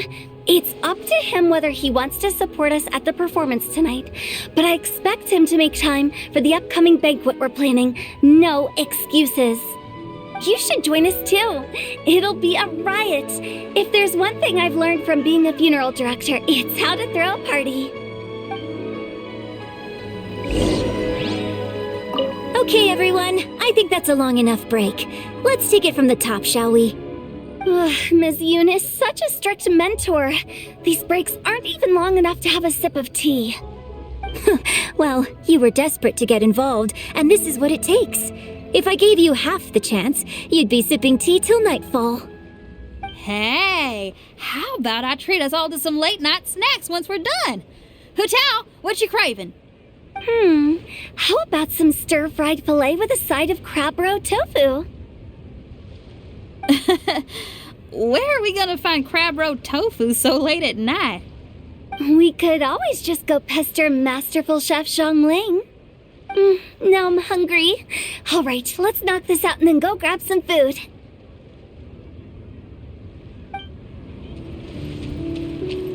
Hey, what's that over there?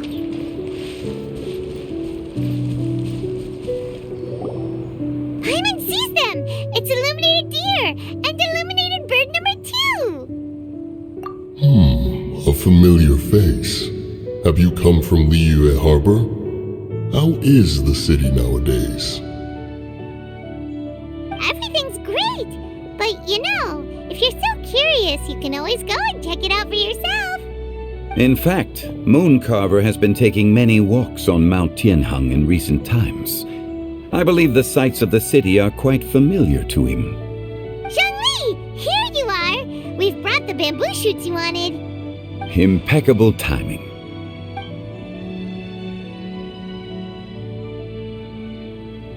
Traditionally, bamboo shoot soup ought to be slow-cooked for many hours on low heat.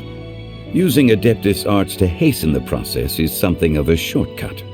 Wait, that mechanism, is that? Indeed. Cloud Retainer kindly lent me her supreme cuisine machine. Can we not just call it a cooking machine? Actually, never mind. She seems to take a lot of pride in her mechanical gizmos, so it's probably best if Paimon doesn't go changing the name willy-nilly. I trust that you found the answers you were seeking during your recent journey? Excellent. The past should be remembered, but not overly dwelt upon. Our journey should be seen as a means to take on more from the world around us. When the bamboo shoot soup is ready, I must insist that you try some for yourself. Oh, Zhongli! Hu Tao told us to tell you something. She said, it's up to him whether he wants to support us at the performance tonight, but I expect him to make time for the upcoming banquet we're planning. No excuses! When she says performance, she must mean the Lantern Rite Music Festival. As for the banquet, she didn't tell us anything more about that, but she invited us to come as well. As you can see, I have a prior engagement with 2 Adepti friends of mine tonight. Please, give Director Who my best wishes for the performance. As for the banquet, since the Director insists, far be it from a mere consultant like myself to refuse. Yay! Then we'll see you there? Absolutely. Rex Lapis, the bamboo shoot soup is ready. Thank you. I will examine it right away. The appearance is exquisite, and the aroma rich and intense. The craftsmanship of this machine is commendable indeed. Since you came all this way, you should not leave empty-handed. Please, take some soup. It tastes most exquisite while still warm.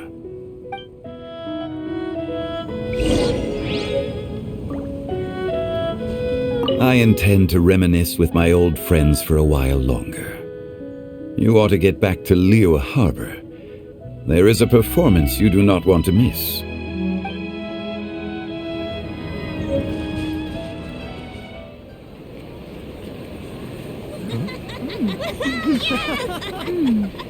I'm honored to be here on the Iridescence Tour stage. All right, without further ado, I'm Xinyan, this is Hintao, and this is a little something called... The Flame Lilies!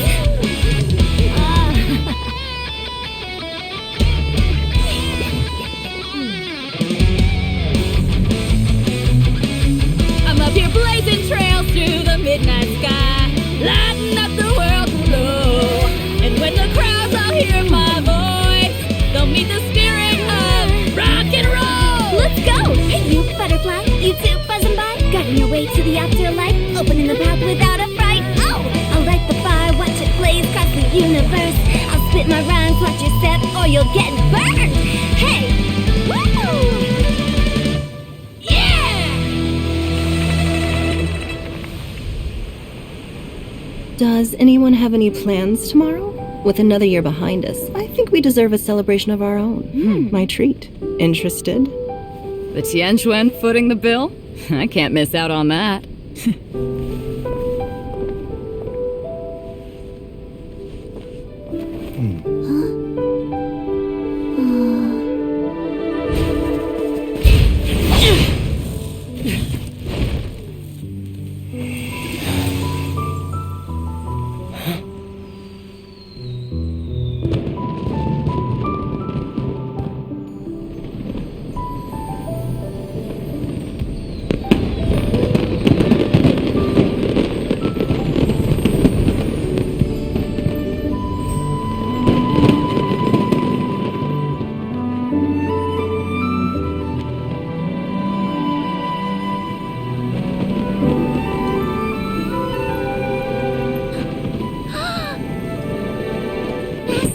Master, listen!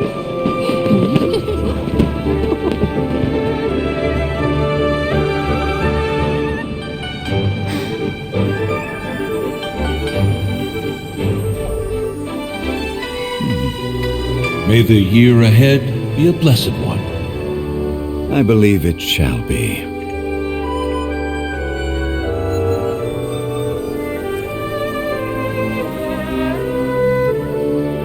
Master, the Xiao Lanterns,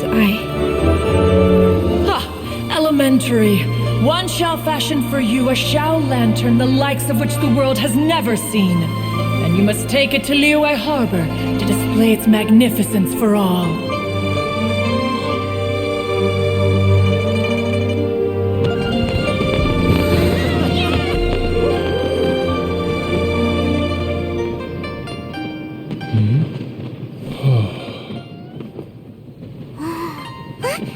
Listen! There must be a Manaping!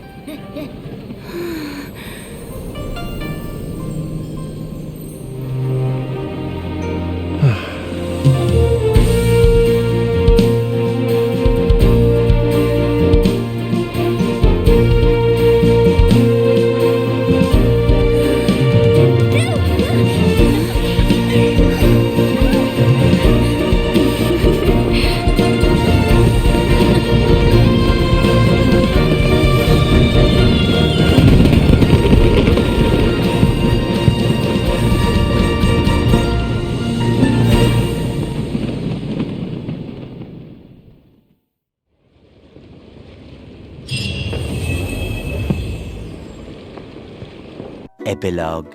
Traveler, hurry! It's almost time for us to join Hotel for dinner! Woo! And we'll be meeting at Shinjuku Kiosk. It's the place with a really long wait list. Uh-oh. As expected of the parlor director, always so generous. Come on, let's go! A really long wait list? Oh, hope you had a reservation.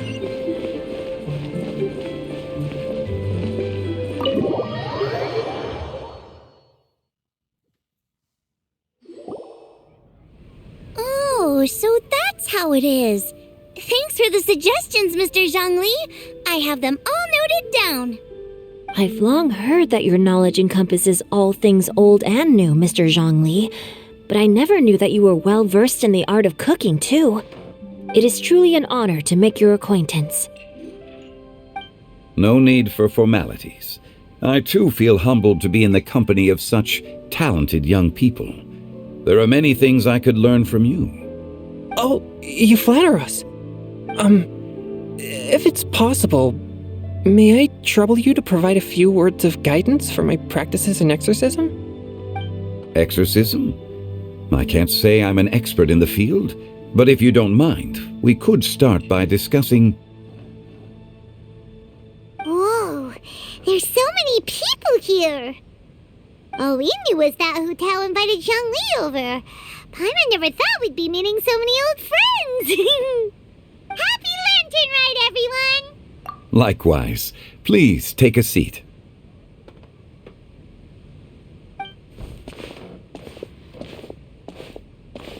Happy Lantern Rite! Are you having fun? Me too. I've seen Xinyan perform before, but this is the first time I've watched something like this.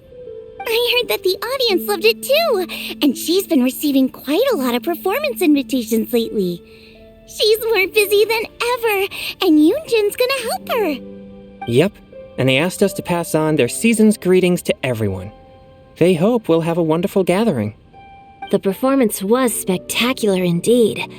However, it gave Xiangling a huge burst of inspiration, which in turn gave us a bit of a headache. Us? Did Xiangling ask you to try out her dishes too? That, my friend, is beside the point. Watching you eat was enough for me. Come to think of it, I probably shouldn't have burdened Chongyun with eating my share too. Hold on, Xiangling came up with a new recipe? Let Paimon try! See? Someone here knows how to encourage people. Thanks, Paimon. You know she only and did I because have she to thank wanted to Mr. eat it. Zhongli, too. He gave me lots of useful pointers that really drove it home for me. Oh, so that's what you were talking about before we arrived. Yes. Since we'll be dining together, the topic of our conversation naturally revolved around cooking. Xiangling's ideas are truly unconventional. Her choices in both ingredients and spices are comparable to a melody dancing on the tongue. My suggestions were nothing more than the icing on the cake. Oh, the two of you always deliver. Now I'm getting embarrassed. Anyway, I'll get everyone to have a taste after I've adjusted the recipe based on Mr. Zhongli's advice. That sounds like it might become a little safer to eat. How about I sample the dishes next time? Speaking of eating, Paimon feels like we're missing someone. Oh, Huta was the one who invited us, but she's not here. And where's Guoba? Oh, Guoba volunteered to help Dad at the restaurant.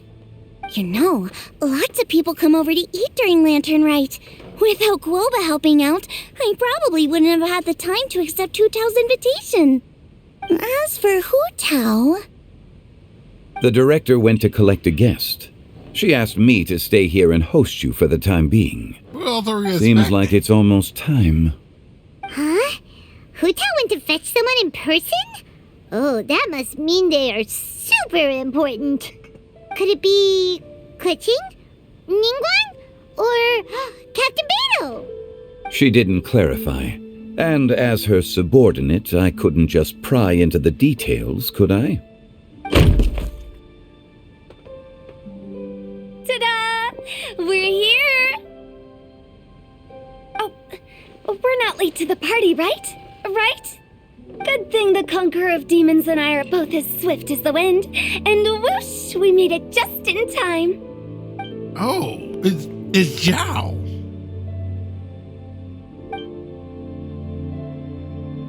Wait. Oh. I see. So the important guest is the Conqueror of Demons. I've been looking forward to meeting you. The director didn't mention anything when she invited us. What a pleasant surprise. Gathered here with us tonight are not only young and accomplished individuals, but also the protector of Liyue's peace, Adeptus Alatus. To convene here with all of you is indeed a great honor.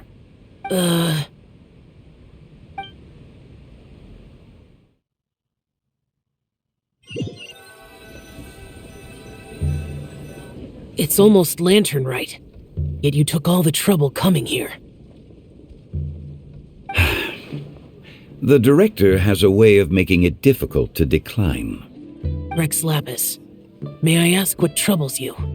The director asked me to buy sesame oil in preparation for the celebrations. Huh. Then why would you come all the way to Wangshu Inn? I had a pleasant chat with Chef Yenshao and received some spices from him. And, see? Here's some matsutake and a portion of ham. What about the sesame oil? It's a shame. I couldn't find the kind the director was looking for.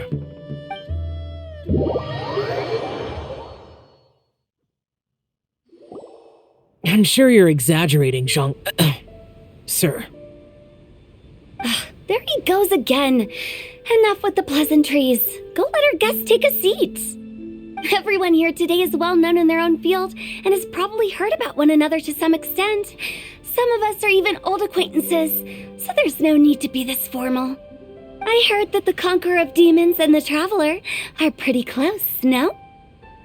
Great. You two sit together. You should take a seat too, Director. Oh, finally remembered me? When we arrived just now, the host at Xinyue Kiosk told me our dishes are almost ready. Perfect timing. Let's not wait any longer and ask them to bring out the food.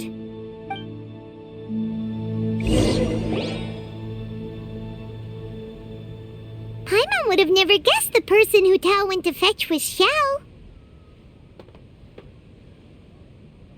Oh, that's also the first I've heard of the Traveler and Paimon being friends with the Conqueror of Demons. You know Xiao Chu? Knowing is a bit of an overstatement.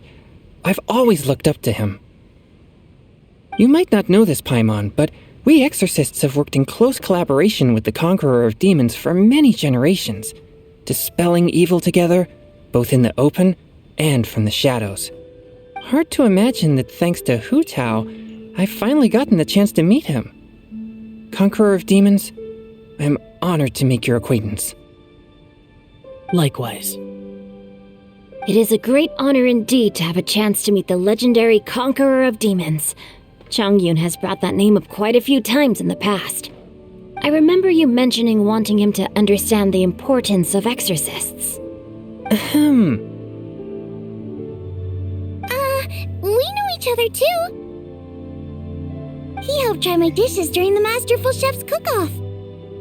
I didn't think we'd have the chance to meet again. Happy Lantern Rite. No anecdote, however, compares to meeting you in person. I'm Xingqiu, Shangli and Changyun's friend. The pleasure is all mine. Whoa, everyone's getting all formal and polite all of a sudden. Paimon doesn't know what she should say anymore. Adeptus Xiao, mighty Conqueror of Demons, please accept Paimon's greetings too. Belated Happy Lantern Rite. Paimon tried very hard to look for a fancy word, okay? Don't be too harsh on Paimon! There's no need to be so polite.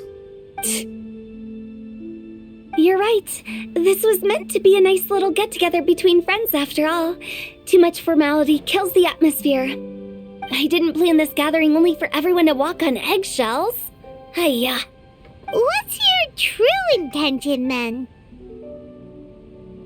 A little get-together between friends, sipping the finest tea and watching lanterns float into the sky, bidding farewell to the past and embracing the present with joy.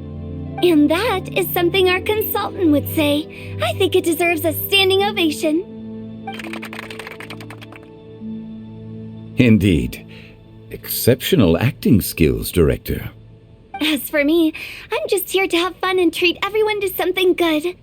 We all worked really hard this year, whether traveling or guiding, cooking, helping with the family business, exorcising evil spirits, or conquering demons. And of course, our consultant, who's been helping out at the parlor every now and then. Everyone has done some pretty amazing things. As the one who brought everyone together, it goes without saying that I'm the one most deserving of praise. Huh? Sounds kinda self-important, but Paimon thinks it's pretty amazing that she managed to talk Xiao into coming. He rarely ever enters Liyue Harbor after all. It wasn't as complicated as you think.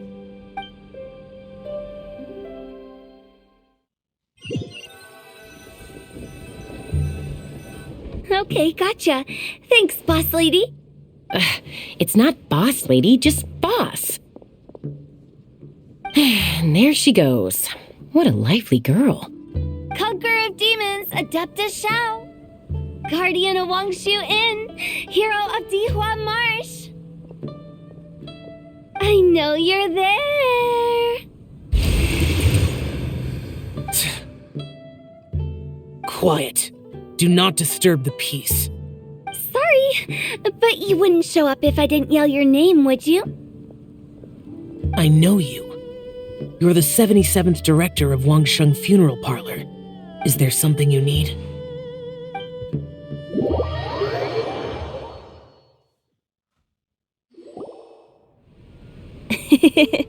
That does sound like one of Hu Tao's antics. Did the Conqueror of Demons agree to come so that Hu Tao would stop pestering him? There might be other reasons.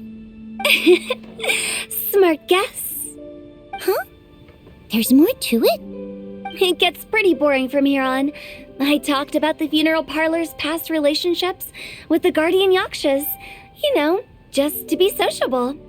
In the time of the Archon War, disputes were frequent, and disaster overtook the land. Humans couldn't escape from the torment of the plague, nor could they escape death. The Adepti vanquished the demons, the Millelith fought valiantly, and Wangsheng Funeral Parlor was responsible for purifying the diseased and sending off the spirits of the dead. That is how the border between life and death was maintained during the war. And it effectively prevented further incidents from happening. That's right. 1 point for the consultant. But despite our deep-rooted connection, it still took me quite a while to actually convince him. You know him pretty well, huh? This matter is out of my control, so I need to be cautious. True, but I've kept that in mind too. That's why everyone here today is in one way or another acquainted with elemental power. Besides, it'll only be for a short while as we dine together. There won't be any lasting consequences. But I didn't expect there to be so many people. There's no need to worry, Conqueror of Demons. We're not feeling anything unusual so far. Our young exorcist over here is protected by his pure yang energy, so he's probably the most resilient.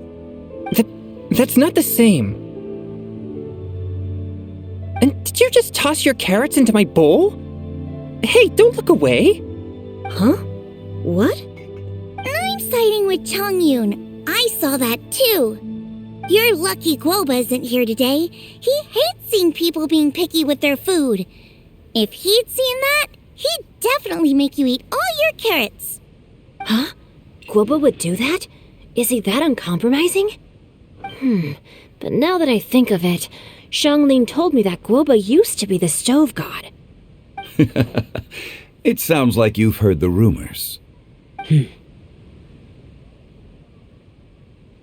I'm doing fine. Not long ago, before Lantern Rite, I met an old friend. Thanks to his help, things have been a lot more stable than before. You should know him. He's...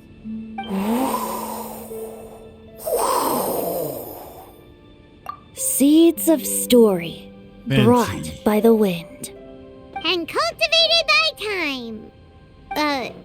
Did Paimon just unconsciously complete that thing? That voice. Could it be?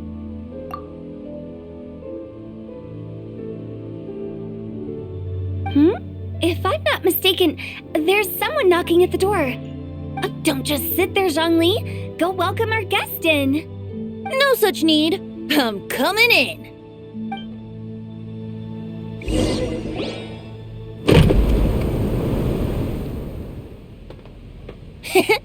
You finally let me in.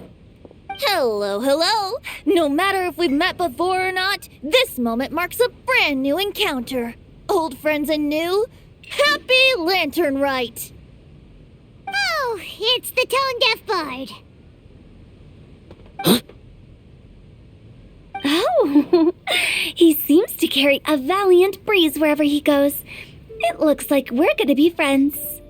Fate has brought us together, so come on, take a seat and be my guest. Help yourself. Oh, I'll ask them for another set of cutlery. This young lady here is as bright as a fresh bouquet of flowers in the morning's rising sun. She no doubt is the one with the most authority here. Whoa, these dishes look amazing! Is it really okay for me to join in? All right, I'm digging in. Huh, it's you. Oh, isn't this Genyu? Genyu? Whoops. Shouldn't have said that. Yep. Now that I've taken a closer look, you're a fan of Genyu's works, aren't you? I met Xingqiu at a light novel convention. Ah, how I wish we'd met sooner. I never expected that there'd be another person in this world who could interpret Genyu's new novel as thoroughly as I could. Venti, you're being too humble. Considering your poetic talent, your fundamentals are way more impressive. Could this new guest be Master Xingqiu's friend? Yeah! Xiao, you remember me too, right? We had a chat not long ago. Yes. Monsters become more active than usual as we get closer to Lantern Rite. I was patrolling Dihua Marsh a few days ago, when I happened to run into this... You've already forgotten? I'm a bard, remember? And bards go around singing wherever they like. Oh, right. And this bard was performing in Dihua Marsh. It was a moving melody, and it made me feel relaxed and at ease. I couldn't help but stay and listen. Thank you for your patronage. I understand now, too. I'm Zhongli, currently working at the Wangsheng Funeral Parlor. It's a pleasure to meet you, new friend. And I'm his boss. Oh, and if there's anything unsatisfactory, let me know anytime. That's very considerate of you. Oh? No wonder. Only a boss as savvy and reliable as you would be able to hire such an impressive consultant. Oh, you're too nice, Venti. Not to brag, but our consultant truly is impressive. His knowledge extends across the stars and the land, and there's nothing throughout history that he doesn't know. From the sophisticated way he speaks, it's hard not to suspect that he could very well be an adeptus in disguise.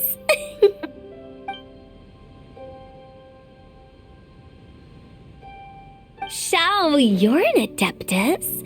Do you think it might be possible? Sorry.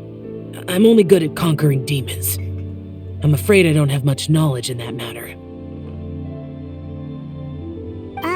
Really? But Paimon thinks you're super knowledgeable.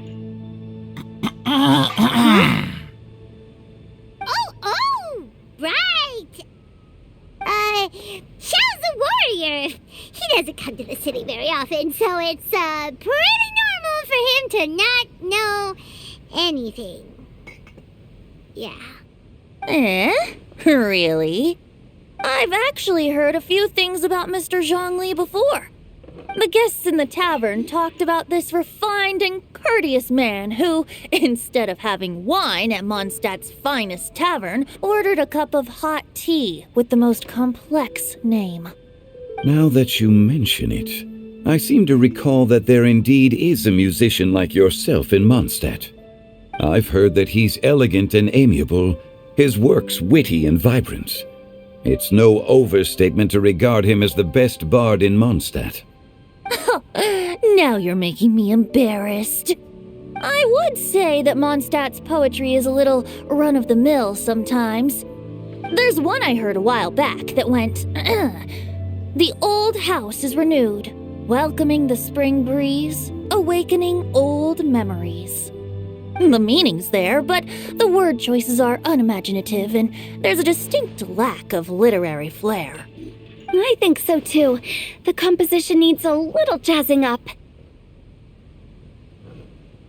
If I were to give it a go, I'd make it an old melon on a vine, a new flower that grows fine. Oh, good one! It feels unique and has a nice ring to it. You have great taste, Venti. I was right about you. Let's shake hands. Of course, of course. Hey, Shincho! Mind lending me a few books when we get back? Pick out some well-written ones. I don't know if it's my own lack of literary knowledge, but I couldn't tell the difference between those two. I don't think it's your fault. Chongyun's right. It's not our fault.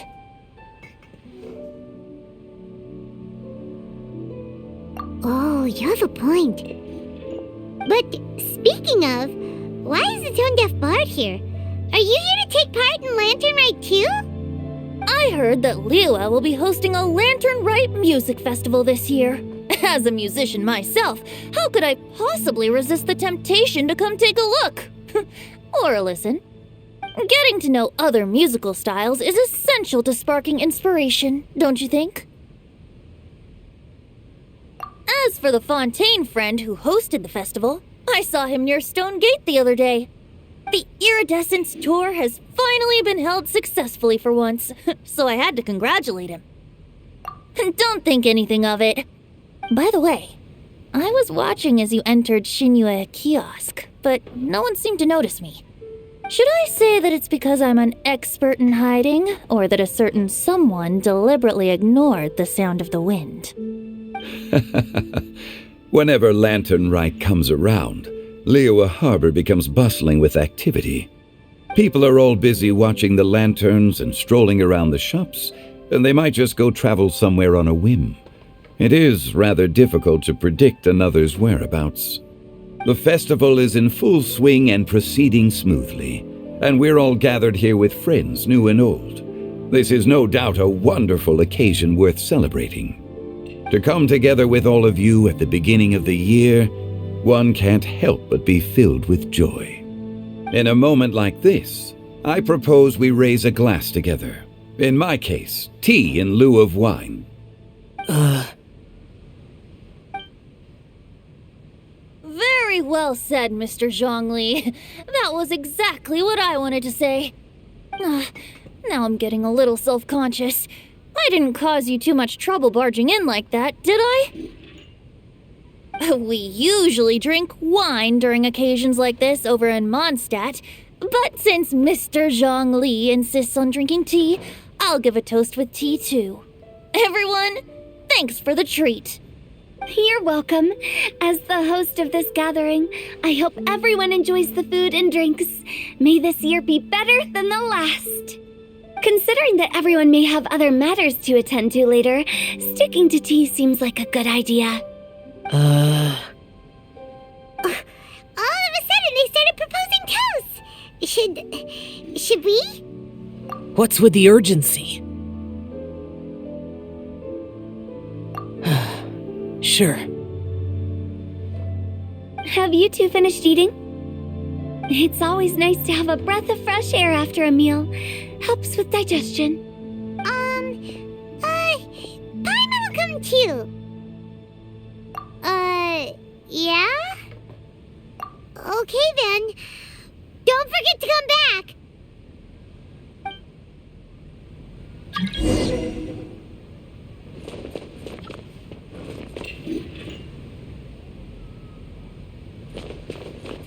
It seems like our new friend is an expert in wine.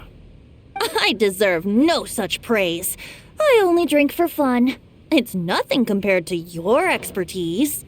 I'm glad we're only having tea today. What if I got drunk and said something nonsensical? I'd surely become an object of ridicule to someone I've just met. No such thing. I wouldn't dare disrespect the director's guest.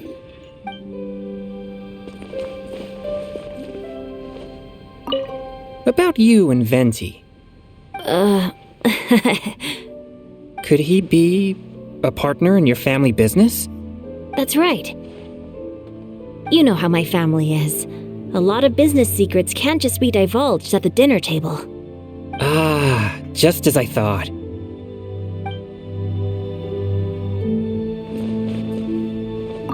Did you talk about anything interesting before we started the meal? Anything fun I missed out on? Oh, we were talking about cooking. Mr. Zhangli told us that he went on a trip to Qiaoyang Village the other day and got a hold of some uncommon ingredients. Tea seed oil and sesame oil. He suggested I try using those in my new dishes. Oh, no wonder he left his post for so long that day. Those ingredients would be difficult for anyone else to find. I guess I'll need his help next time as well. Let's depart. You go ahead.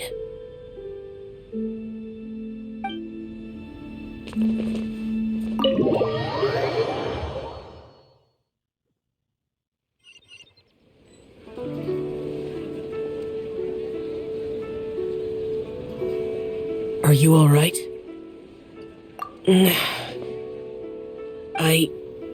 It's hard to describe. It's not that. There were those among the Adepti who loved gatherings and idle chit-chat. Sometimes they would call up a few others for a drink. Even I got dragged along to their gatherings many times. The Adepti all have their specialties, making most of them proud and arrogant. Everything they say is straight from the heart. It never gets too complicated. But this time...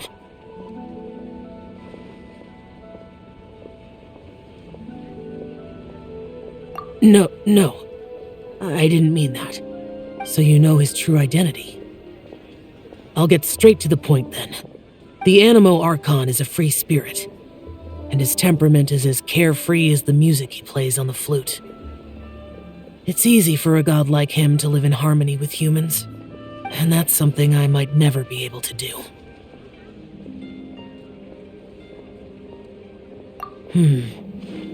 That does sound like something you would say. No matter. I know my circumstances. Whenever I think of the ordinary conversations I've had with you, it feels strangely novel. Yes. The parlor director went out of her way with the invitation, so it was difficult to turn her down. I had made mental preparations before agreeing to come. She told me that all the guests today would be acquainted with elemental power, and I knew that you would be here. But I didn't expect the other guests to be... General Capisis always said that we should live in the present and enjoy every pleasant surprise. Perhaps that's what I should do with what I'm feeling now. But I think he meant designing clothes for those around him. The clothes were intricately designed, but inconvenient to wear. Brother Bosacius never tried to hide his distaste in front of him. Rex Lapis did like his designs and even collected quite a few. The outfit he wears now was also designed by General Capisis himself. I never saw him wear this during the war. I didn't expect him to start wearing it later.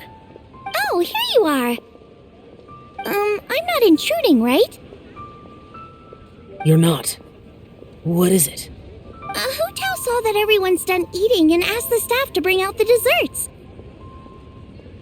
I'm Paimon got so anxious that you weren't back yet that she scarfed down her dessert without the usual slurping and munching. To be honest, I was kind of worried too. You looked a little restless just now, and I thought you weren't used to the food here and was planning to head back to Wangshu Inn for something Yanxiao made. You're worrying too much. Why would I? Anyway, let's head back. Please wait! There's another reason why I came looking for you. Here, take these. I brought them for you. Almond tofu? Yup.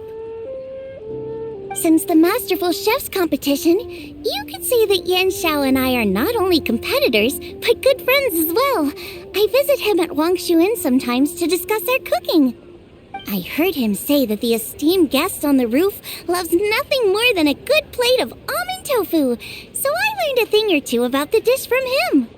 I'll be honest, before Hu Tao invited everyone, she secretly came looking for me, told me about the guest she planned to invite, and asked me for some suggestions on what she should order. So I made a few servings of almond tofu for you guys in advance. Take them as a token of gratitude for your support. When I told Guoba that I was making these for you, he started eagerly running around the kitchen and helping a lot too. Thank you for the trouble. There was no need to... I'll take them. Thank you. And Guoba too. You're welcome. Oh, the almond tofu I made probably tastes and feels a little different from the type Yanxiao cooks. Please let me know if there's any improvements I should make. Okay. That's all. Alrighty, we should head back now. We can't keep Paimon waiting. Yeah, yeah, sure, okay, yep, all the dessert.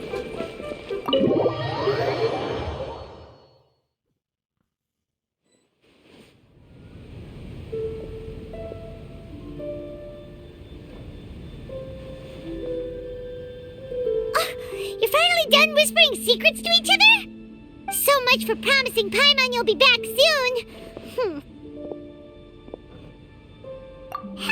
How could you say that to Paimon? In that case, besides having no sense of time, Paimon will let you know what having no sense of fullness looks like. Your dessert is all Paimon's. Sorry to keep everyone waiting. No worries, we're all just chatting here. There's no serious business to take care of. Whether we're chatting outside or inside, it's all the same. Paimon's too busy eating to talk to you. But even though we're all well acquainted by now, I think this festive gathering deserves something ceremonious. Oh? Is this some local custom? Nope. This is something I made up so that good luck will be on our side, that's all. Spontaneity is the best choice to make here.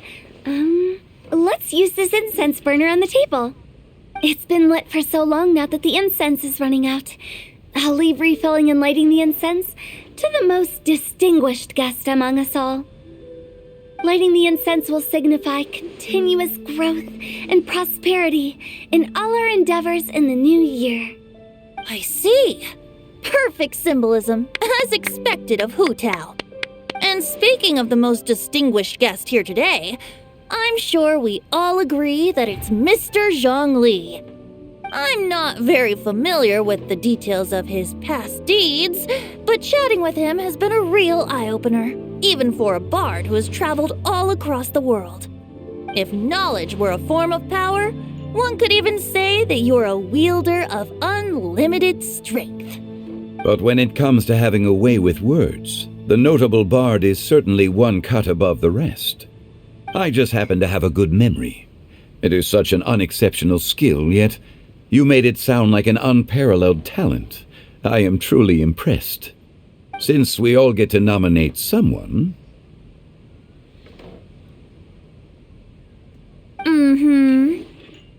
I think it's only fair that we let the parlor director light the incense.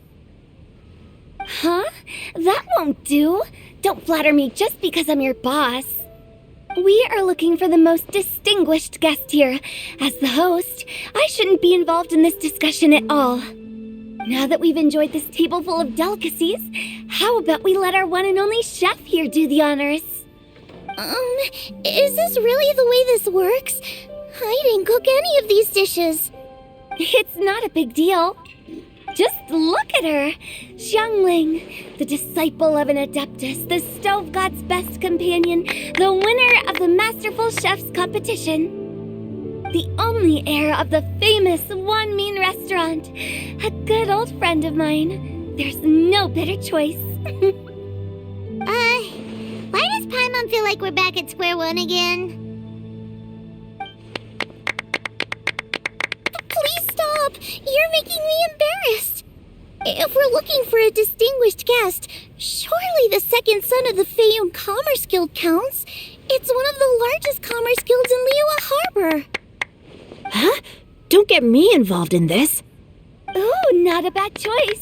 With the Commerce Guild's young master lighting the incense, we're all sure to make a huge sum of mora in the new year. That's not how it works.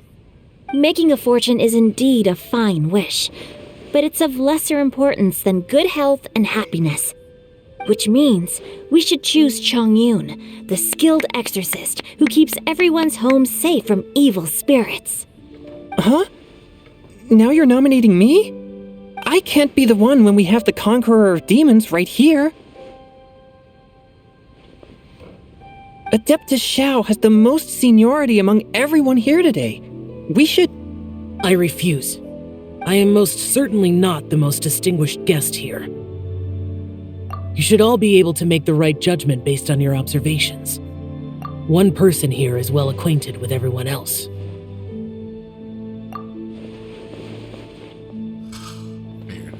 Pointing fingers at me. Oh, that's right!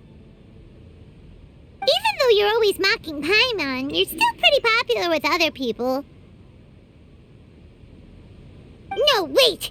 Paimon said she wouldn't talk to you again. Huh? Who else is there? Huh? Huh? Does that mean Paimon's the most distinguished guest? Oh, well, that was unexpected! I agree. Paimon's just the one we need. Without a friend constantly by your side, a long journey would become dreadfully lonesome. But once you have someone there to brighten up the atmosphere, everything along the way will become lively and vibrant too. Ah. The traveler has traversed many nations and left behind a great deal of fascinating stories. But without Paimon, they would have become quite monotonous. Paimon plays an indispensable role in making your journey a happy and smooth one. You guys, Paimon's not used to being praised like that. Those were genuine compliments, right? Thank you. You made Paimon wait for a long time, but Paimon's not mad anymore. Don't take everything to heart, Paimon. Friends tease each other all the time. That is indeed true. That means Paimon is as important to the traveler as Guoba is to me. Looks like we've come to an agreement. Any objections before we proceed? I trust the traveler's judgment. Then Paimon it is. And now, the world's most excellent traveler's greatest companion, guide, and friend, Paimon, will be refilling and lighting the incense for us. Here you go. Take the match, and don't burn yourself. But if things go really wrong, here's the 2-for-1 coupon. Oh.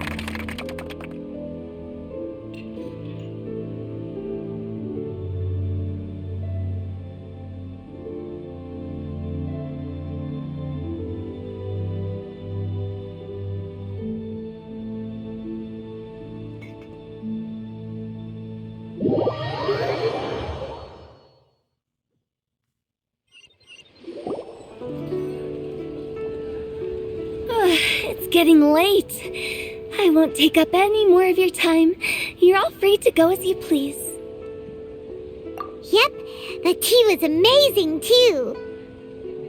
You don't have to go all polite on me. Just remember to come when I invite you next time. Let's see. It's dark out, so I'm going to accompany Xiangling, Xingqiu, and Changyun back home. As for the rest of the guests, I'll leave them to our consultant. No need. I'm headed towards the harbor to meet a friend on the ship. There's no need to trouble one such as Mr. Zhongli. I think you know the place I'm talking about. Come meet me anytime. It was great getting to know you all. Let's meet again when the spring breeze begins to blow. Bye. Oh, we should write poetry together sometime. We'll catch you all later then. Don't forget to return to the parlor later. There's something I need you to do. Understood. See you later. Well then. Rex Lapis. Just Zhongli will do. I live as a mortal in Liyue Harbor now. I am just one among many who begin work at sunrise and retire to rest at sundown. If we were to consider status and seniority as Zhongli, I should be respectfully referring to you as Adeptus Shao. Heaven forbid. Not you too. I meant what I said. I heard that during the Lantern Rite music festival you conferred with Streetward Rambler and Cloud Retainer. I take it as you've gained a lot more knowledge about the past? The same truth will sound different coming from different people. As more bear witness to a story, feelings and interpretations expand in variety too. I once had a pleasant chat about the past and present with a Sumeru scholar named Soraya, and learned a few things about her research topic. From the evidence she found and the conclusion she made, her area of research is already very close to the truth.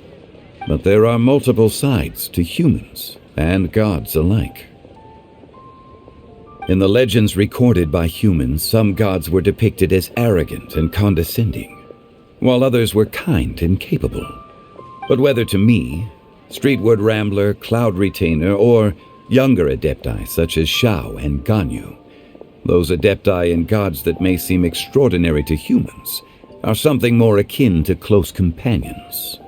This was as true back then as it is right now. Just how Shao may seem unapproachable to most, but the Traveler has proved otherwise.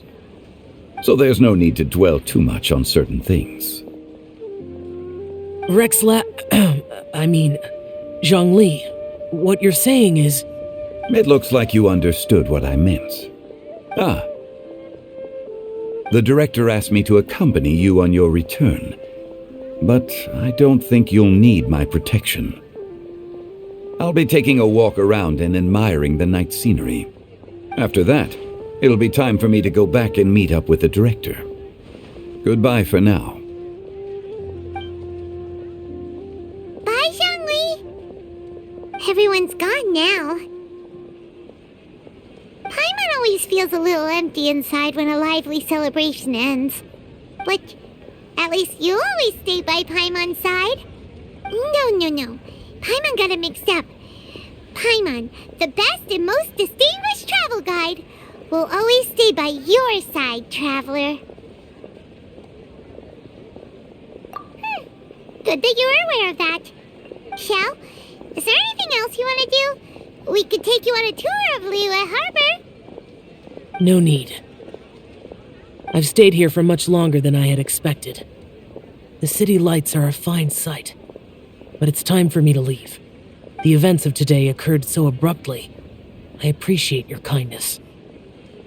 Okay. I'll see you next time then.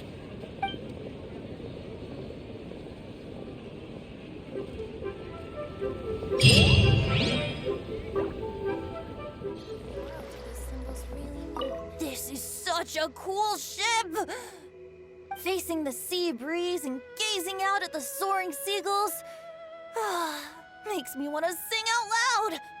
Kazuha, how about I stay here and be the ship's resident bard? What are my prospects?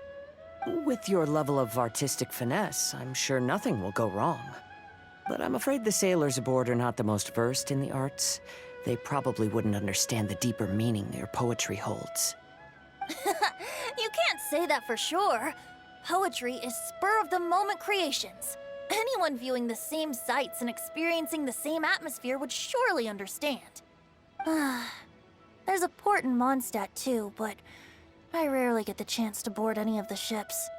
Speaking of ships, everything's perfect about this one, except... Kazuha, could you tell your captain that my height says nothing of my age?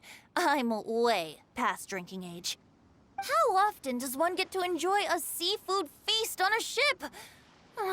It'll be a real shame if there isn't anything stronger to enhance the food. Pretty please? There's not much I can do about that. It's not because Captain Beto's not on the ship right now, but because there's no room for negotiation on this matter. Even I have to sit in the no-drinking zone every time. But I don't get drunk after just a few sips. Trust me, I can hold my liquor really well.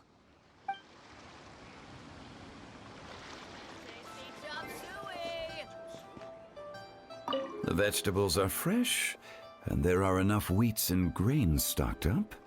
I'll pass on the seafood. Oh, it's you. We meet again. Surprised to see me here? It's the director's orders.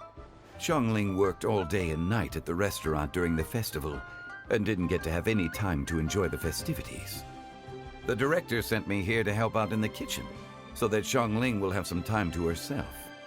But with someone as hardworking as you around, there seems to be nothing much for me to do. It feels good seeing my old friend in the kitchen, fetching ingredients and lighting fires. Perhaps I should borrow Cloud Retainer's Supreme Cuisine machine to speed things up. You'd still prefer to make them by hand, but of course. Try something new at the one. Hey, don't tell me you called me over for just a game of chess. You have to be more specific, Captain Beto. Is it that you find playing chess an uninteresting activity, or that you're unhappy about my lack of novel ideas? If you don't specify what you mean, how could I know what I should do to please you?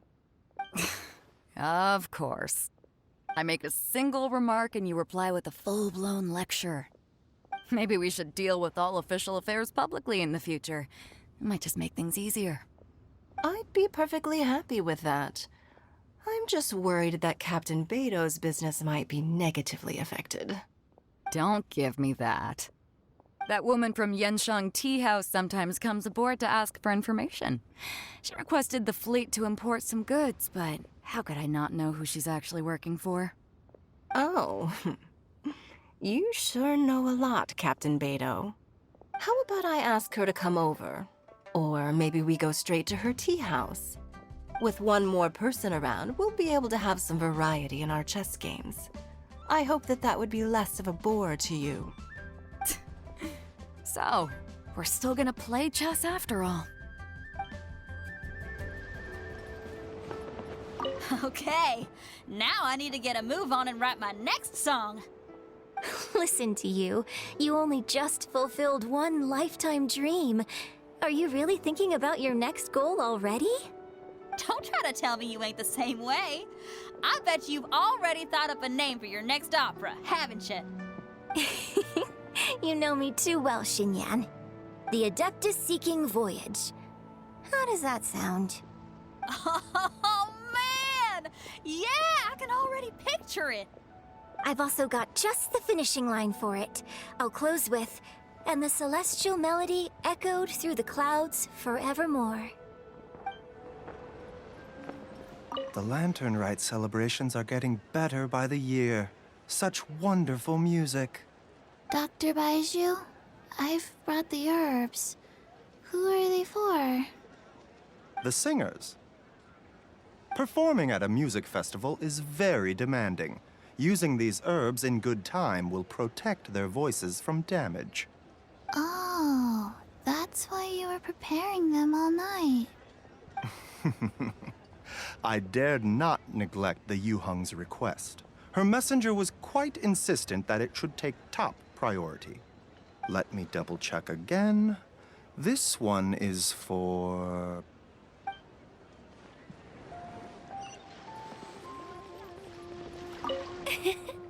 Xingqiu, you have to be honest. Honest about what? How did you and Venti really meet? Why are you suddenly asking that? Aren't they book buddies? Yeah, we met a few times at a book convention. That's all.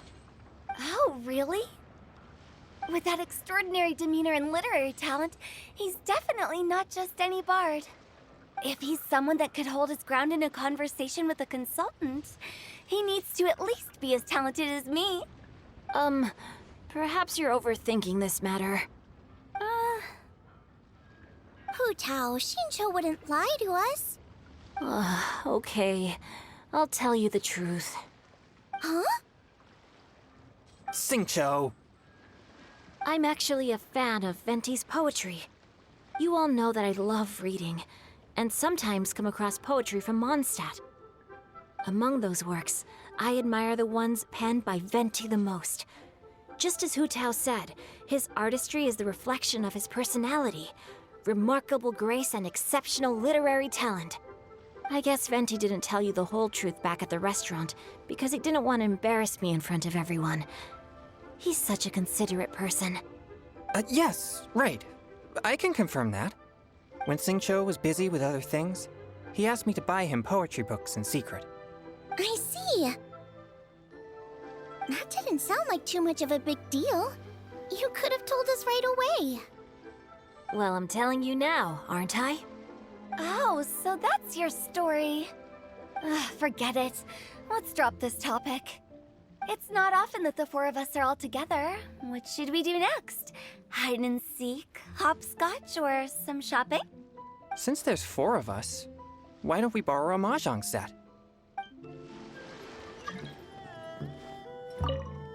Yen Xiao just came up here with some almond tofu, but I haven't finished everything Xiangling gave me yet. You should try some too.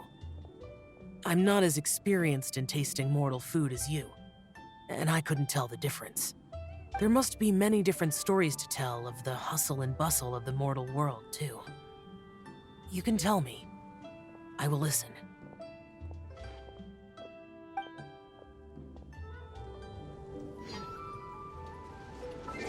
I'm so happy. And all the grandmas and grandpas in Chingsa village had a great time too. You mean, what am I doing here? Well, just now I did a performance for everyone. Although I can't play an instrument anywhere near as well as Master, I can still sing. Even Granny Roshin said I did a great job. She also gave me some candies.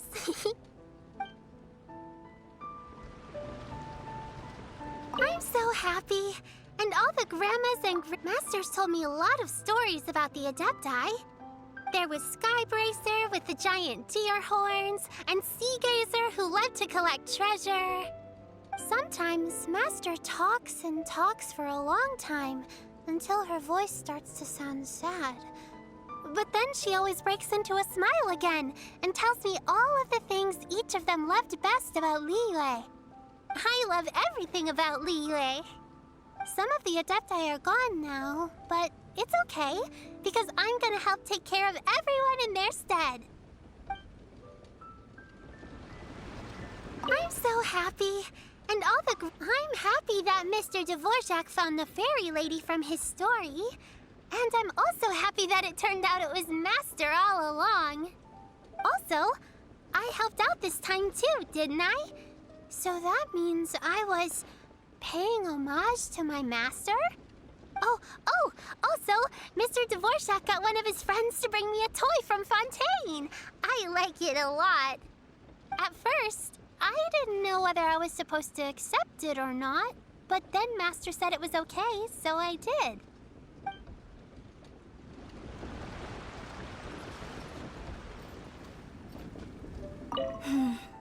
Granny, you play so beautifully. Do you think you could teach me?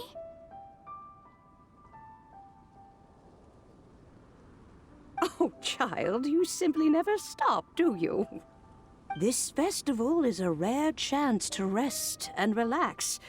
But here you are pestering me to teach you this, that, and the other. Don't worry, Granny. I'm a fast learner. And anyway, the sooner I start learning, the sooner we'll be able to perform a duet together.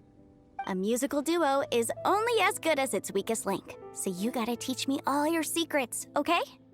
All right. Well, you can start by making me some more tea and leaving it to cool on the side. Sure, Granny.